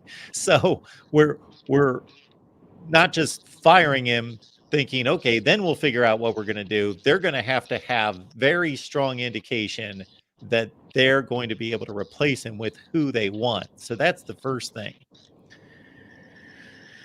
Wow. After that, who in the world would they go after? And while you ponder on it, I do want to make this known. I don't think Ryan Day should be fired at all. I think that it's crazy that some Ohio State fans say if he loses to Michigan again that he's getting fired. I don't think they know what they're talking about. But because of how many Ohio State fans write me asking me this exact question, is who would they go after? They don't say if we fire him, they say when we fire him, because he's going to lose to Michigan is what they keep telling me. It's the only thing they keep going to. And I'm like, man, I don't know. Like, I'm not saying that they're going to beat Michigan. That's not what I'm saying. But what I don't understand is with a coach that has done as much as Ryan Day's done at Ohio State. Yes, he's fallen to Michigan 2 years in a row, and this could potentially be 3. But other than that, what has he done wrong? Like, he took Georgia to the line last year in the college football playoffs. That was technically your national championship game because of how TCU came out and played. But Ohio State played very well last year, and they made it all the way, unspeaking of what Michigan did or did not do. So you can't decipher a coach's career off of one team or one loss per year when you're in the Big Ten with the Big Two. I mean, Ohio State and Michigan are the Big Two. That's going to be a rival as long as both of them continue to be in the Big Ten. But I'm just confused because I don't understand, our fan base at Florida State. We had fans that wanted to get rid of Mike after his first year. They were ready. They get rid of it. Nope, we're going back to Willie Taggart's. Like, it's the same thing. And it was the farthest thing from the truth. But they were ready. They were ready for it to happen. Luckily, our administration was smart enough not to do so. But I don't know how much pull Ohio State fans have in the say-so of who the coach is. I don't think it's much, but I also don't know that to be facts. So that's the reason why I bring up the scenario, because I literally over this past weekend, not this weekend, but the weekend before, Ohio State fans were coming at me because I said, well, I think Battle's End and some others for not allowing Ohio State to poach Jordan Travis from us. Because whether people know that or not, they were highly after Jordan Travis in the offseason of last year. And so since then, since I've made that take, I've had a lot of Ohio State fans start following me. But that each of them that stayed following me keep asking me about Ryan Day and what I think they would do after that. And I don't have an answer for it because there's not too many coaches in the country right now that are doing a better job than Ryan Day and his staff, because here they are again in the mix for the college football playoffs. They've got a huge game coming up, at the end of the year against Michigan. But I don't know if a one-loss Ohio State team gets kicked out. Like, I really don't know. A rivalry game, Michigan ranked number 3, right below their number 1 status. Like, how far can you really fall when potentially the number 1 team in Michigan, you could consider them maybe being a number 1? How far do they really fall? I just think they switch places. Like, everybody thinks the big scenario is if Michigan beats Ohio State, or if Ohio State beats Michigan. Now, I believe that one. If Ohio State beats Michigan, I believe they're out. But that's just because of the scrutiny around Michigan for the signal stuff. But just wondering what your thoughts were on that, because I'm confused on why Ohio State fans would even want another head coach at this point. So I know, Chris, being a Florida State guy for as long as you have been, and that the standard set by Bobby Bowden is extremely high, and there are championship aspirations, and I would never in any way detract what Florida State's accomplished in the last 40 years plus because of Bobby Bowden and what a great program it's been. And of course, for those 15 years that they were finishing in the top 4, they were arguably the standard in college football. But I guess you would have to be around Ohio State for a while. You got to consider, number one, it's the best winning percentage in the history of college football. So what best winning percentage in the last 50 years, the last 20 years? These people, like Urban Meyer made this statement a couple of weeks ago. He said, I was handed a 2-line goal setting when I got the job by athletic director Gene Smith. He handed me a piece of paper or sent me a text or something that said, you need to accomplish 2 things: graduate your players, win every game. Ryan Day makes that statement probably every other news conference, like every other week, his weekly news conference. He'll make a statement when somebody says something about expectations or something. He'll make the statement, I know I got to win every game. I know I'm expected to win every game. Every game. He's gone 13-1, was the number 1 team in the country his first year. They lost an excruciatingly last-second game to Clemson in the playoff. Then he goes 7-1 and loses to Alabama in the national championship game. Then he has the audacity to go 11-2 and win the Rose Bowl and finish number 4 in the country. That's his worst season. 11-2, win the Rose Bowl, finish number 4 in the country. And then last year, like you say, anybody with half a brain that watched that game against Georgia knows that was the de facto national championship game. And if his kicker makes a 50-yard field goal, he's the national championship coach. And now he's 10-0 and number 1 in the country. And that guy's going to get fired. He would be the most successful coach in the history of college football that got fired. So I don't think it's going to happen, but there's a huge, if he loses to Michigan in 2 weeks, most Ohio State fans will say that he needs to go. Well, yes, I will, because that game means that much to Ohio State fans. Right. And no, I completely understand. And I think that, I think that the expectations of what Ohio State asks of their head football coach obviously works, because that's the reason why you have the win percentage that it does over the history of college football. So, I mean, the expectations are fine. The only irritants to that is how much college football, to my eyes, how much college football has evolved with NIL in a short period of time.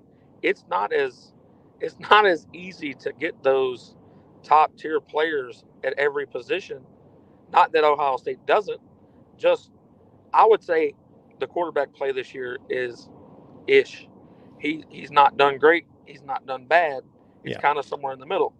But they're doing enough to win football games. Same way with Florida State. We're not blowing people out every weekend. We're doing enough to win football games. And I don't even want the answer to who I don't even want to know who we would go after if we decided to move on from Mike Norvell, because it makes as much sense to me as Ryan Day or Ohio State moving on from Ryan Day. And I don't think Mike's done near what Ryan Day's done to this point, but we're having a really good season. We had a 10-win season last year. He's definitely doing something. We will say that it's definitely noticeable compared to the previous years of this. But when you step in behind someone like an Urban Meyer, here's the problem. Like, Texas A&M think that they want Urban Meyer. You think that's what you want. He's going to get you one. I'll give you that. He's going to get you one. But when his graduating class graduates, he's gone. That's what he does, man. He did it at Florida. He's done it at Ohio State. That's what he does. He comes in, builds a team, or takes the team over, wins you one, and then looks at what's coming next, and he goes, nope. And I got a heart problem. I don't feel good. Whatever the case may be. Now, is Urban Meyer a phenomenal head football coach? Absolutely. I think the guy gives up on himself before anybody gives up on him. To be honest, I don't think he likes the scrutiny. I don't think he likes the media. I don't think he wants to deal with it. That's the only reason he doesn't continue on. I think that's the only reason he didn't continue on at Florida. It became unfun. It wasn't fun anymore to win. It was just an expectation. It was hard, especially being in the state of Florida when you play the teams that you play. But to the touch of what the gentleman that was on before me, first and foremost, I hope Emory Williams fully recovers. I hated to see the young man get hurt. But that team definitely came out and gave us their best game of the season, I think. I think that's the best I've seen Miami play as far as playing a actual opponent. Now, when you played Bethune-Cookman, you might have put up 40 or 50 points, but it was Bethune-Cookman. To his point of Mario Cristobal gaining a bunch of stock for still losing a football game, like we don't measure how close you get to winning, man. That's a moral victory. And I don't know if anyone realizes this. Whether you lose by 1 point at the last second or whether you win by 1 point at the last second, there is such a huge difference. It's a big difference in the world of college football, especially to the players, especially to the universities. It is a big difference. So did Mario Cristobal gain a bunch of stock because his guys played very well in a rivalry game against a team that they've lost to now, was that 3 years in a row? I don't think there's a bunch of stock gain in Mario Cristobal. I think there's more respect for the youth of that football team. I think that the youth that is on that football team, showing the talent that they have, has proven that they will fight till the bitter end. Now, coaching is the reason Miami lost that game. That game could have been closer. And to me, there were some bad play calls on Miami's side. They did not adjust at halftime like they should have. And if Emory wouldn't have came in and dumped a wild pass in because of our safety couldn't make the right angle on a hit, what I would tell my guys if I was coaching in that circumstance, and anytime that circumstance comes up and there's a bomb being thrown and you have the angle on the guy, blow that play up. I don't care if you get ejected. Don't allow that to happen. And some people may disagree and say that's not clean football, but we got to be honest with ourselves. It's winning at all.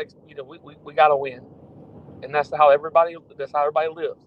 We all might be upset with Michigan for cheating. I get it, but they're trying to win, and I think that whether you know someone's signals or not, you still got to line it up, and you got to be able to stop it. So I don't agree with stealing signals. I think it's beneath the sport, but I want you to steal my signals, steal my team's signals. I want to see you beat us. And teams have beaten Michigan since they've been doing this. So it's not like stealing signals gives you the credibility of winning every game. Now, there's definitely an advantage point, but it does not just fix all. You still got to line it up. You still got to play the ball game. And I think that now coaches are going to be more observant of if changing play signals every few weeks or something to that nature, and that's not a simple task, but you never know what can be done until you have to do it. So we'll see what happens moving forward with college football, but I'm excited that Florida State's 10-0 for now the second straight season. We've won 10 football games. I want to see how far we can go. I also want to know who can put a game up against Georgia. Up until this week, I thought that all of us had a shot, but the way they went and played Ole Miss, that team's catching on fire at the exact right time. Yeah. And I don't know if anybody's going to beat them. I don't know if we could beat them. I sure would love to give it a shot, but we might be seeing a three-peat, and I'm not a fan of seeing teams win 3 in a row. So everybody else has got to get our junk together, so to speak, because I don't want to see 4 or 5 straight from a Georgia team. So everybody else needs to get it together, whatever it takes. Still somebody signals, I don't care. Do something. I hear you, Chris. I was having the same thoughts watching that game, and we've kind of seen it come together here. They rolled Kentucky. They had a big second half against Missouri. They've started to gain steam. And when I watched that game against Ole Miss last night, I was like, wow, I am watching the best team in the country right now. It was almost like all those NFL players that got drafted the last 2 NFL drafts were allowed to just come back and suit up and roll out another game like 21 or 22. They were on their game. Offensive line dominant, defense dominant, quarterback making all the right decisions. Shoot, the quarterback said, Carson Beck, to Holly Rowe after the game, when she said, "It doesn't even look like you've played a football game." He goes, "Yeah, I didn't even touch the ground. My jersey's completely clean." That was a heck of a performance. That's what they call a statement, Mark. Yeah. That team made a heck of a statement, and they have over the past couple of weeks. Like you said, Kentucky rolled them. Great second half against Missouri, which is a very good football team. Mm-hmm. You just saw what they did to Tennessee. And I'm not saying Tennessee's great, but they're not terrible either. And what they just did to Ole Miss, which, I mean, I'm vouching for that guy to get a head coach job at A&M. But, it pains me to say it, but Georgia they've been waiting 40 long years, and they're trying to make up for it. They waited 40 really long years, and they're doing a really good job at making up for it. They've done something that not very many have done, and for any team, whoever it is, whenever it is, that knocks them off from repeating, they will be talked about for a very long time, because what Georgia has built in that machine that is just well oiled and it's just rolling. Yeah, I want to see what a team can do against that, because it looks unstoppable. And I want to know, how deep can these kids get? Like, how much grit do you really have? And I think we'll find out this year, because I don't think that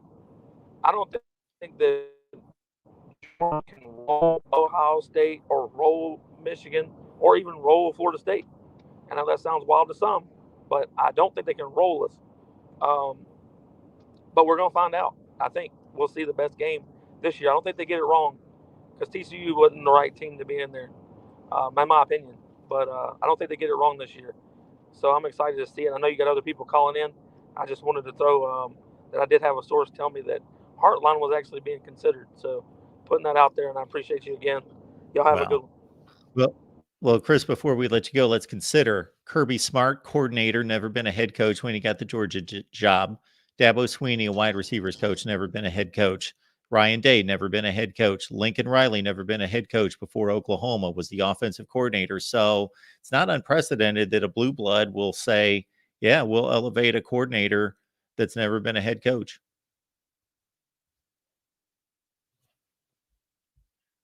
Thank you, Chris. Appreciate Chris dropping by. Let's get to our last 2 calls. We got Daniel on the line. Daniel, thank you so much for your patience. How you doing today?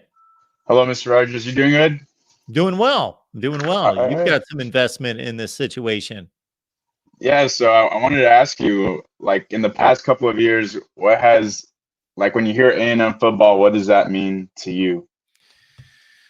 The last few years, what A&M football means to me is basically displacing Texas as the most underachieving, disappointing, failure to meet expectations, waste of resources and facilities in college So football. that's the thing, right? Like they have everything they need to put a good team together. The facilities, I'd walk by there every day. I'm like, who doesn't want to play here? Like who doesn't? The background behind me went right before I graduated, the pond. That's where all the tailgates happen, and I was Been there just like, once. Yeah. yeah, I'm sorry to I was. interrupt. Go ahead. No, you're good, you're good. So right before I graduated, they were still building this facility or this pond behind me. And like in my mind, I was like, who doesn't want to be here? And like all of the 5-star recruits, our recruiting class, it was just one of those things where I was like, we have everything we need, but who can put this together in a way that exudes success in the playoff or in the season? Because it was kind of like felt like, okay, when we play Alabama, we're not we're not up there, but we could be with the right coach. And Close. yeah, well, that Pretty one good game win. when with Zach Calzada when he Sure. made the field goal, but Even you this can, year, you see how close they are. It's a one-score game. They had a lead in the second half. and that's the thing, right? Like we can't close out these games, but maybe with the right coach, we could. And that's what I wanted to ask you. Like, who do you think could be that for us? Like our Nick Saban per se. Yeah, so before I get to that, I will say that there is a difference between, because they have that kind of talent, they will tend to get up for Alabama and a few other games and show that they can, whether they win it or not. And of course, they typically lose, and everyone typically does to Alabama. But of course, they won that game in 21, that they can show when it all comes together. That's like when they, despite that horrendous season last year, when they put it together and played with some pride, last game against LSU, they wanted to win. They go out there and beat a team that's going to the SEC championship game the next week. But the elite teams go out there every week. This Texas A&M, they'll play a game like they did against Alabama 2 years ago, and then they lose to Arkansas, they lose to Mississippi State, they lose all these other games. Yeah, that was So, and I know yeah, it wasn't and Arkansas because they always play them early in the year, but I think they lost to Mississippi State like the next week. and I think the pressure is there because UT, like we're gonna play UT soon. Yeah. And like I know they feel it because they're like maybe a year away from making the playoff when they expand the seeding to 8 or 12, not to 12 is it next year. 12? Yeah, Yeah. to 12. So I know the AD feels Mr. Ross York. I always have trouble pronouncing the last name, but there's pressure. Like if there wasn't ever pressure, now is like, what do we do? What can we do to be up there with UT? Because I know if we get blown out, that's gonna be a bad look. It just is like there's that rivalry, the facilities, the money coming in, the boosters. Like we can't just have the same result every year. It's even the fans feel it. I mean, I don't know if you use Twitter often, but there's Aggie fans that are very frustrated with the situation. And with Henderson at QB yesterday, I kind of felt like, all right, maybe we have something here, but I mean, we're gonna have to wait until next week to see.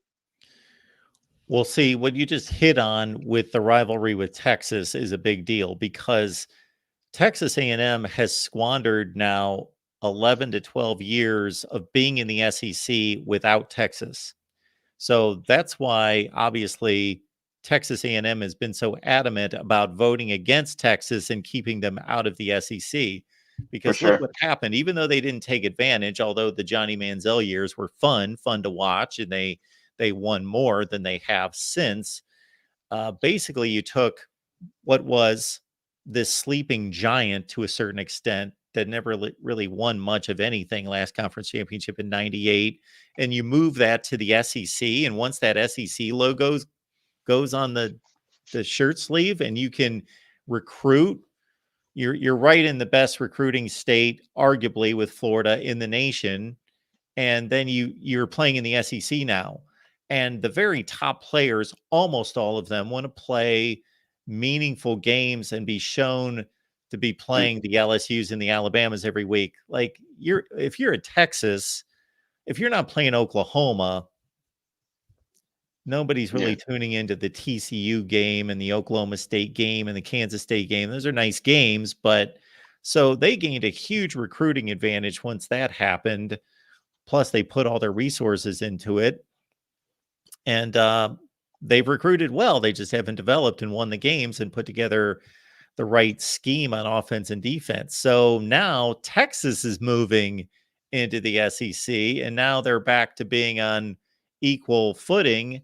Or if you buy into tradition and legacy and history, Texas is here above Texas A&M. Sorry to say that, but that's just, the kind of the hierarchy of college football. And again, if you believe in long-term brand and legacy and all that. But in terms of, I don't know if you can see the screen, but we've been collecting names, or I have, of guys that could be candidates. Now, Urban Meyer, he's in a completely different category than the rest of those guys.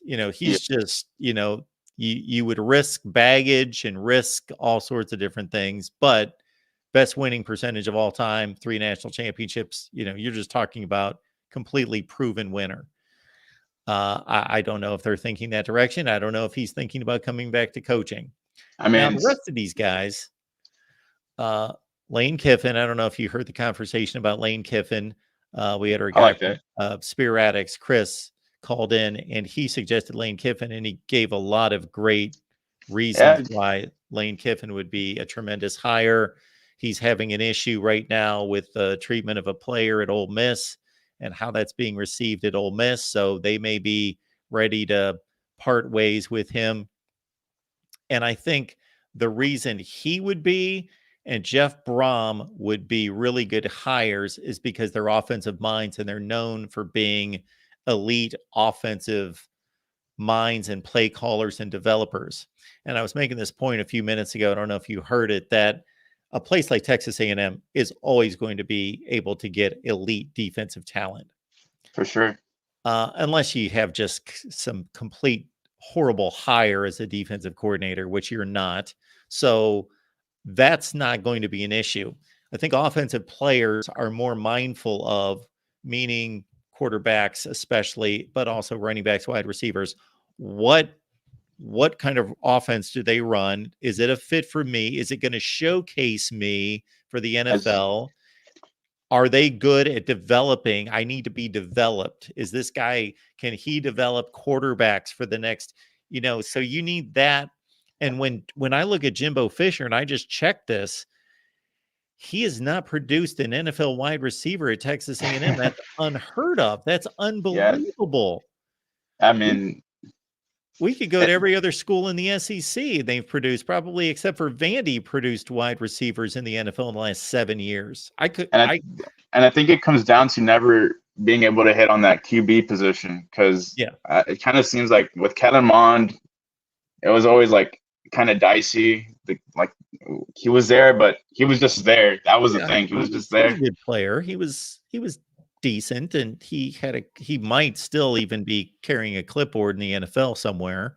No, yeah, I think he was with the Browns okay. But as far as wide receivers go, you're right. I mean, he's never really produced any wide receiver that's been well known in the NFL. Ever since the Manziel era with Evans, I mean, I can't recall any other the one from the Cardinals, I forgot his name, but I mean, yeah, I know Christian Kirk. Yeah, I mean, besides that, but I mean, there's got to be some change, and I think this is the right step to do it.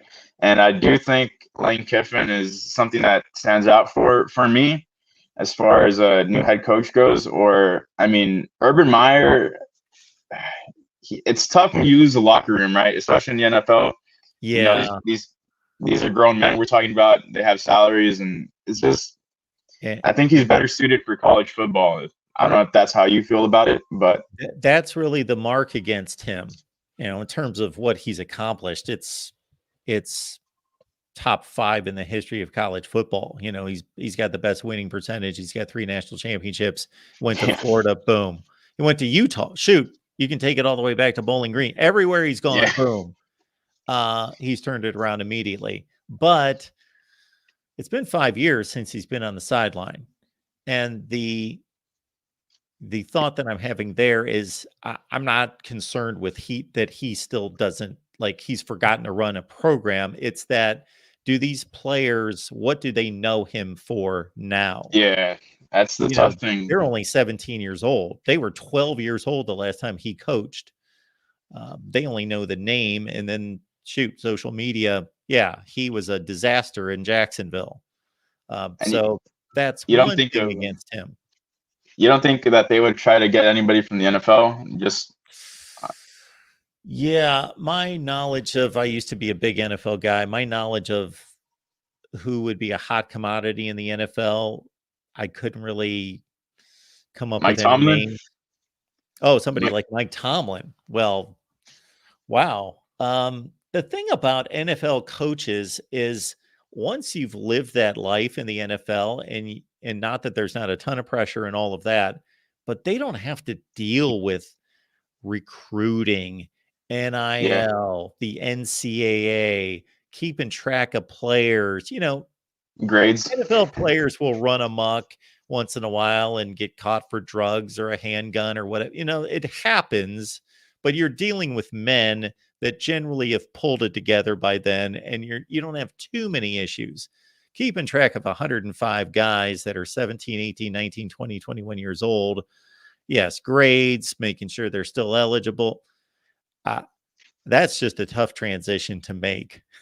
It makes sense. And, one of those things that you mentioned earlier about tradition for Texas being over Texas A&M, I'm kind of biased because I graduated from Texas A&M, but I would say that Texas A&M is a school of tradition more so than University of Texas. I think we just need that one coach, right? Just that one person to change things, the culture around here. Because with Jimbo, it kind of felt repetitive. The same things like, oh, we just got to work on it. We'll work on it in the offseason. Then we come back, we lose to some SEC teams, and it's the same thing over again. So I think that with the right coaching hire, with the AD, whatever he chooses, I think we'll be just fine in the future, because this was just, we need to set ourselves up for a good season next year, because we're going to be facing UT. So I think that's what everybody has circled on their calendars as an Aggie fan, because there's been so much trash talk throughout the years between those two schools, and it's just very frustrating as an Aggie fan to see our football team not succeeding while we have the sister school across the pond doing just fine. And I don't know about you, but I think this is much needed for this program. Also, keep in mind, Daniel, that when you talk about Texas is doing just fine, they just arrived at this point. So yeah, it's been a long, long struggle for them as well. No, yeah, I understand that, but when they were doing that, though, you kind of felt the feeling that things were turning a certain direction. Like the direction was upwards, and for A&M, it's kind of been like a roller coaster of emotions throughout the years. Like no progress has been made per se. So I don't know if that's how you've seen it for UT. Like, you said that UT hasn't always been like this, but through the years with Sam Ehlinger, with their bowl games, like it kind of always felt like they were just that one QB away. And then when Quinn Ewers transferred to UT and that game last year before he got injured against Alabama, I was watching that game. I think A&M was playing at that time, but I don't remember. But anyways, you just sort of saw the it factor in Quinn. And our QBs, I just never saw that. All right, Daniel, we appreciate you calling. Call back anytime. Hope you get the coach of your choice. We'll see, right? Everything.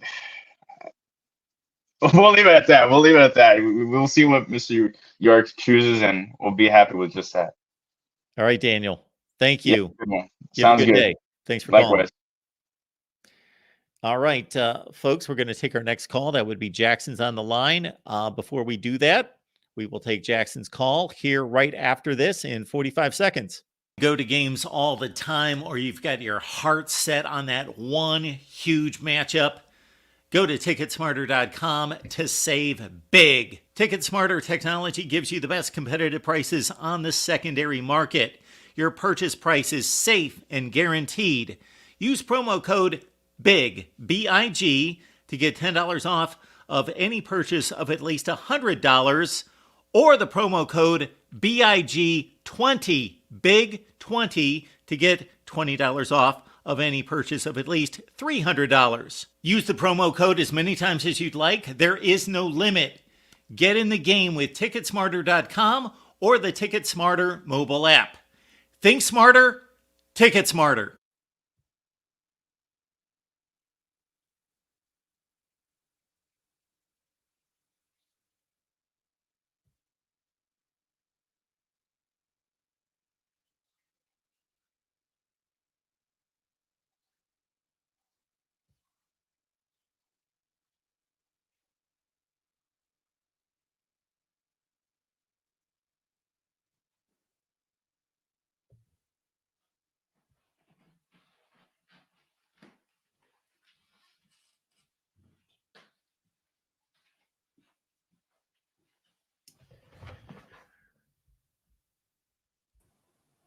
All right, folks, we got Jackson on the line. Jackson, what's going on?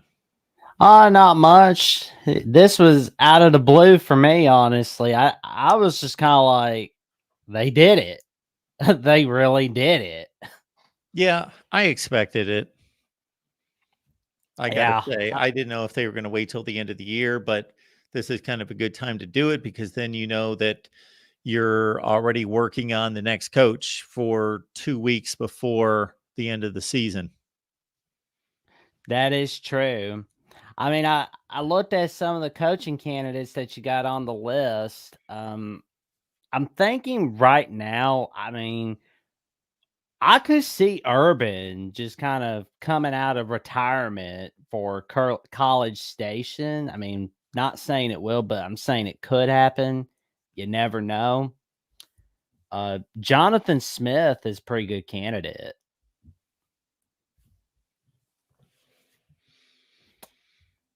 Absolutely. Yeah. But I think if they got Lane Kiffin, it'd be more of the same, coming up short in big games. So why would you feel more confident with Jonathan Smith than Lane Kiffin? I got a good feeling that Jonathan Smith is better in the big games than Lane Kiffin is at the moment. Okay. I don't really know what big games Jonathan Smith has coached in myself, but True. Well, next 2 weeks we'll definitely find out for Oregon State. yeah, they got something to play for. Absolutely. And I think Jonathan Smith's an excellent coach. So I am in no way discounting him. I'm just pushing back a little bit. It's all right. Dan Lanning's pretty good. I mean, we've seen Oregon coaches leave. So, I mean, we've seen a Taggart leave for Florida State. We saw Cristobal leaving for Miami. I mean, A&M's got more money for sure. Oregon fans are going to have a complex if Dan Lanning leaves and they think we are just below that level. That's a destination. We're a stepping stone program. And I know no Oregon fans want to think of themselves as a stepping stone, but that's what they would be if this happens again. Yeah. You don't want that. But I mean, on the one hand, if I'm Lanning, I'm thinking, I get that Texas money. But if I stay at Oregon, I get that Phil Knight Nike money. That's quite a dilemma right there. And you're talking about money to work with for the staff and the recruiting. You talked about his own contract. Oh, all of it. Because it's kind of like, it's pretty good on your resume to have Phil Knight, working for Phil Knight. It's always pretty good to have that on your resume. Yeah, well, if you're Dan Lanning and you're going to, a college football playoff and your program's moving to the Big Ten, True. I don't know that he needs anything else on his resume to get whatever job that he would want past this. That is true. Question is, we don't know what's going to happen yet. I don't think Brom is going to leave Louisville after his first year. I think he's happy with his alma mater at the moment. Leipold, he says that he wants to stay at Kansas, but that's kind of a wait and see moment right there. Because, I mean, let's be honest. Some of the coaches that say, oh, I love this place. I love this place. They're saying the right thing right now. But they may be thinking a whole nother thing. I mean, case in point, we saw that with Lincoln Riley in 2021 when he was like, I'm not leaving for the SEC. Key words were, he wasn't leaving for the SEC. He never said he was staying at Oklahoma. Well, sure. No coach has ever admitted to looking for another job or that they were talking to other people if they still have a job somewhere, if they're still employed. Oh, that's true. I mean, I know that Leipold says he's building a legacy at Kansas, but we're definitely going to find out and see if those words are true in the coming weeks. Yeah, because there typically are anywhere from 8 to 12 job openings. Yeah. I mean, Texas A&M, I mean, it's a lot of money, a lot of bees and honey in College Station. Although I don't know with Mike Elko, I don't know if they're going to want the same old, but at the same time, Elko has done pretty fantastic at Duke so far. I mean, the fact that he was able to beat Clemson in his second year by 3 touchdowns, that was pretty big. Yeah, I really think that any of those guys would do a tremendous job. And again, I've got an order necessarily, but Mike Elko is a tremendous coach. And I don't know if Elko, Leipold, Smith, a few of those guys, Brom, are the type coach that they're looking for in terms of making a big splash with recruits and being able to please their own boosters and supporters. Yeah. That is going to be a good one to figure out. I mean, I just didn't think Black Sunday was going to be coming today for A&M, but then again, we knew it was coming, just didn't know when. I mean, we know Black Sunday came for Boise State a little while ago. It's like, wow, they got real tired of Avalos real quick. Yes, they did. I think they must have seen some clips of The Voice of College Football where some people were like, you can't be giving up 3 touchdowns against Colorado State. You can't do that, especially in the final 4 minutes. For sure. I mean, because I remember I told John one time that I think that the University of Michigan got the idea of the musical chairs from John D'Animo from here at the Voice College Football. I think you got some Voice College Football fans, University of Michigan. Well, we definitely have some Michigan fans around. No doubt about that. All right, Jackson, anything else? That's about all. Just want to give my take on this Jimbo Fisher firing. Well, we appreciate you being here. Well, I appreciate you having me on, man, as always. And thanks, Jackson. It's always fun breaking the news of college football. It's fun. All right, let's keep it moving here at the Voice of College Football. Let's take our last call. Will, what's going on? Mark, Jimbo is gone. He is finished. I thought they might try to get him to fire him with cause, but no, they're going to be coughing up that $75 million. Yeah, I would think that they would try to negotiate that down. Yeah. Like, for example, at Wisconsin, they were able to do that. They've done that other places. Here's $60 million. No. What's he going to do? Turn that down? Yeah. Mark, this will get the chat going. Okay. And you might laugh at me, but I have to say this. This seems like the perfect situation for Urban Meyer to go into and get back to winning college football. Oh, well, we've been talking about it. Okay. Sure. Sorry, I came in a little late. Urban But Meyer. I feel like this is similar. Like Jimbo did a similar thing to what Ron Zook did at Florida. In terms of like get good players in. Yeah, collecting not talent, win. not developing it, not producing. Yeah. I again think it's just astounding that Jimbo Fisher has been there for, this is his sixth season, and he has not produced one NFL draft selection at wide receiver. None. I can't think of any either. Yeah, because he's produced none. Yeah. I mean, Kellen Mond was a decent little college quarterback, but besides that, and A-Chain at running back, but besides that, I mean, they always have good defensive players, but that's not what Jimbo does. Well, they currently have a couple wide receivers with Evan Stewart. He's going to get drafted. Anais Smith will probably get drafted, but as of right now, none. Yeah. And he only had 2 at Florida State, and they were low round selections. Mm-hmm. And I mean, Urban was a wide receiver coach under Lou before he went to Bowling Green, so yes, would be another reason why that would be a perfect match. But it'll be interesting to see the A&M Texas rivalry come back next year. That'll be fun. But right now, I think Texas is definitely a bit ahead. But we'll see what happens in that next year.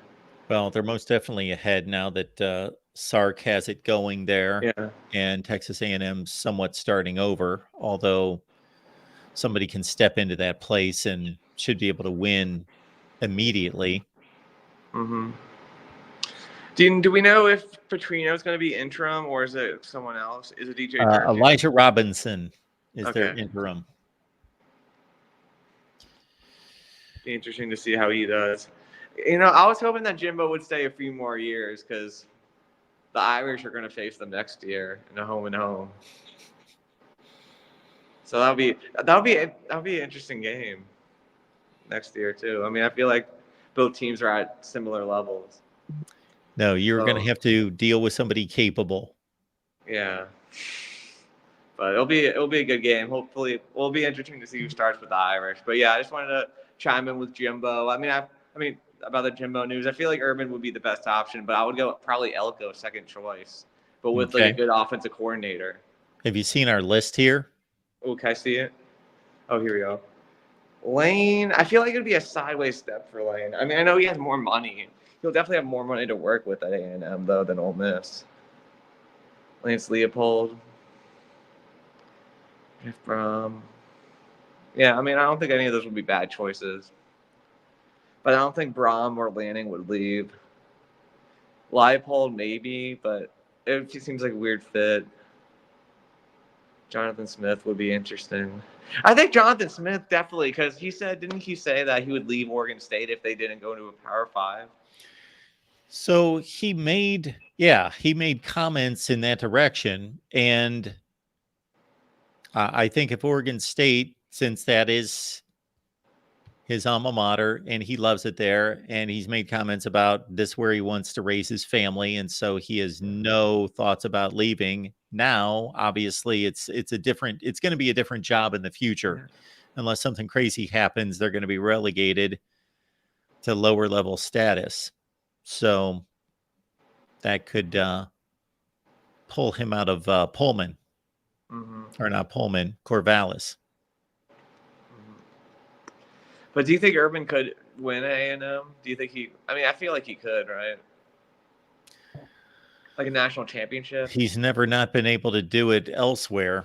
So, things do change, and it's been 5 years. And his last experience, as I mentioned to the last caller, his one black mark is that, all the football related stuff is phenomenal.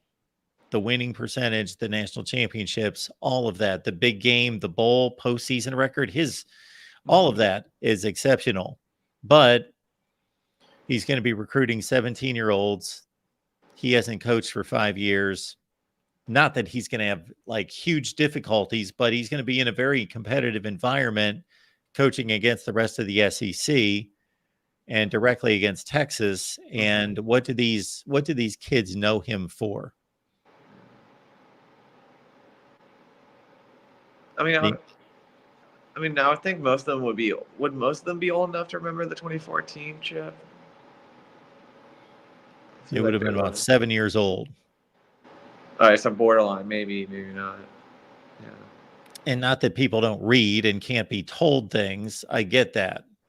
Mac Brown, if Mac Brown doesn't have nearly the coaching record that Urban Meyer has, if he can come back and still be a viable coach, then I'm sure Urban Meyer can do it. Mm-hmm. But there was no social media at that time. And Urban Meyer, the fiasco that was Urban Meyer in Jacksonville, it's just, I'm not saying it's a deal breaker. I'm just saying it's to be considered. Yeah. I think the coach, though, I mean, I just don't think Lanning's leaving Oregon, but he would probably be my second choice overall out of this list. And then I would probably go to Mike Elko. Why is Dan Lanning not going to leave Oregon? I mean, he could win a national championship with this year with Oregon. I mean, maybe not. He wouldn't be the favorite, but I think they would have a strong chance. And I just feel like he'd rather stay somewhere where he can win a national championship than restart. Well, I got to think that he didn't see this coming. If he is offered, if he is in the running, and they do give him a phone call, but things change. There's a lot of guys that when you hear these stories about head coaches that when they've made that kind of move have thought, I was content where I was. I was in the process of thinking about how we're building this out and how we're going to grow this. And all of a sudden I get a phone call and I get convinced that, I don't know where Dan Lanning is from. I don't know if he has any preference in terms of conference and part of the country. Mm-hmm. Yeah, that definitely plays a factor too. Mm-hmm. Well, it'll definitely be interesting to see who they get, Mark. Just wanted to chime in with Urban. Of course, Tony Quack Barber, Oregon fan, believe that's a downgrade for sure. Yeah. I mean, hey, I would say that Notre Dame's a downgrade from LSU. The current situation is a downgrade, but Texas A&M is really not a downgrade from Oregon. Yeah. I'd put them on the same level. Yeah. All right, well, I'm going to go cook up my lunch. That sounds good. I should do the same. Appreciate you taking time to talk. Of course. All right. Okay, Will, have a good one. You too. All right, folks, appreciate you all being here at the Voice of College Football. The top 25 that actually makes sense has been delayed today. I wonder why. Okay. Top 25 will be out sometime in the next couple of hours. And, of course, we've got our College Football After Dark show coming up tonight around 10 o'clock Eastern Time. And then we've got the Big Ten Live show. That's Monday at 6 Eastern. And as I mentioned to a number of you last night during the call-in show, I think I'm going to do like a box score series. Meaning that after Saturday's games, and I've kind of thought of this a little late, there's only 2 weeks left in the season, but going into Sunday, so for example, I can only watch 2 or 3 games every window of time. And really, I can only watch 2. That third game isn't getting a whole lot of attention. And so then we arrive. If you're like me, I get to late Saturday night or early Sunday, and I have other obligations outside of college football. But I get to that point and I'm like, wish I would have seen that game. Wish I would have seen that game. What happened here? What happened there? So it might be a bit of an interesting video series to do a Sunday wrap up of various box scores and recaps around college football to see what we can glean from them. All right, folks, appreciate you being here. Lock in on everything that we've got going here at the Voice of College Football, in particular an SEC channel and a Big 12 channel. Those links are in the description section of the video. So again, we would draw you to the SEC and the Big 12 channels. Check them out right here at the Voice of College Football, and we will see you with the College Football After Dark show later tonight.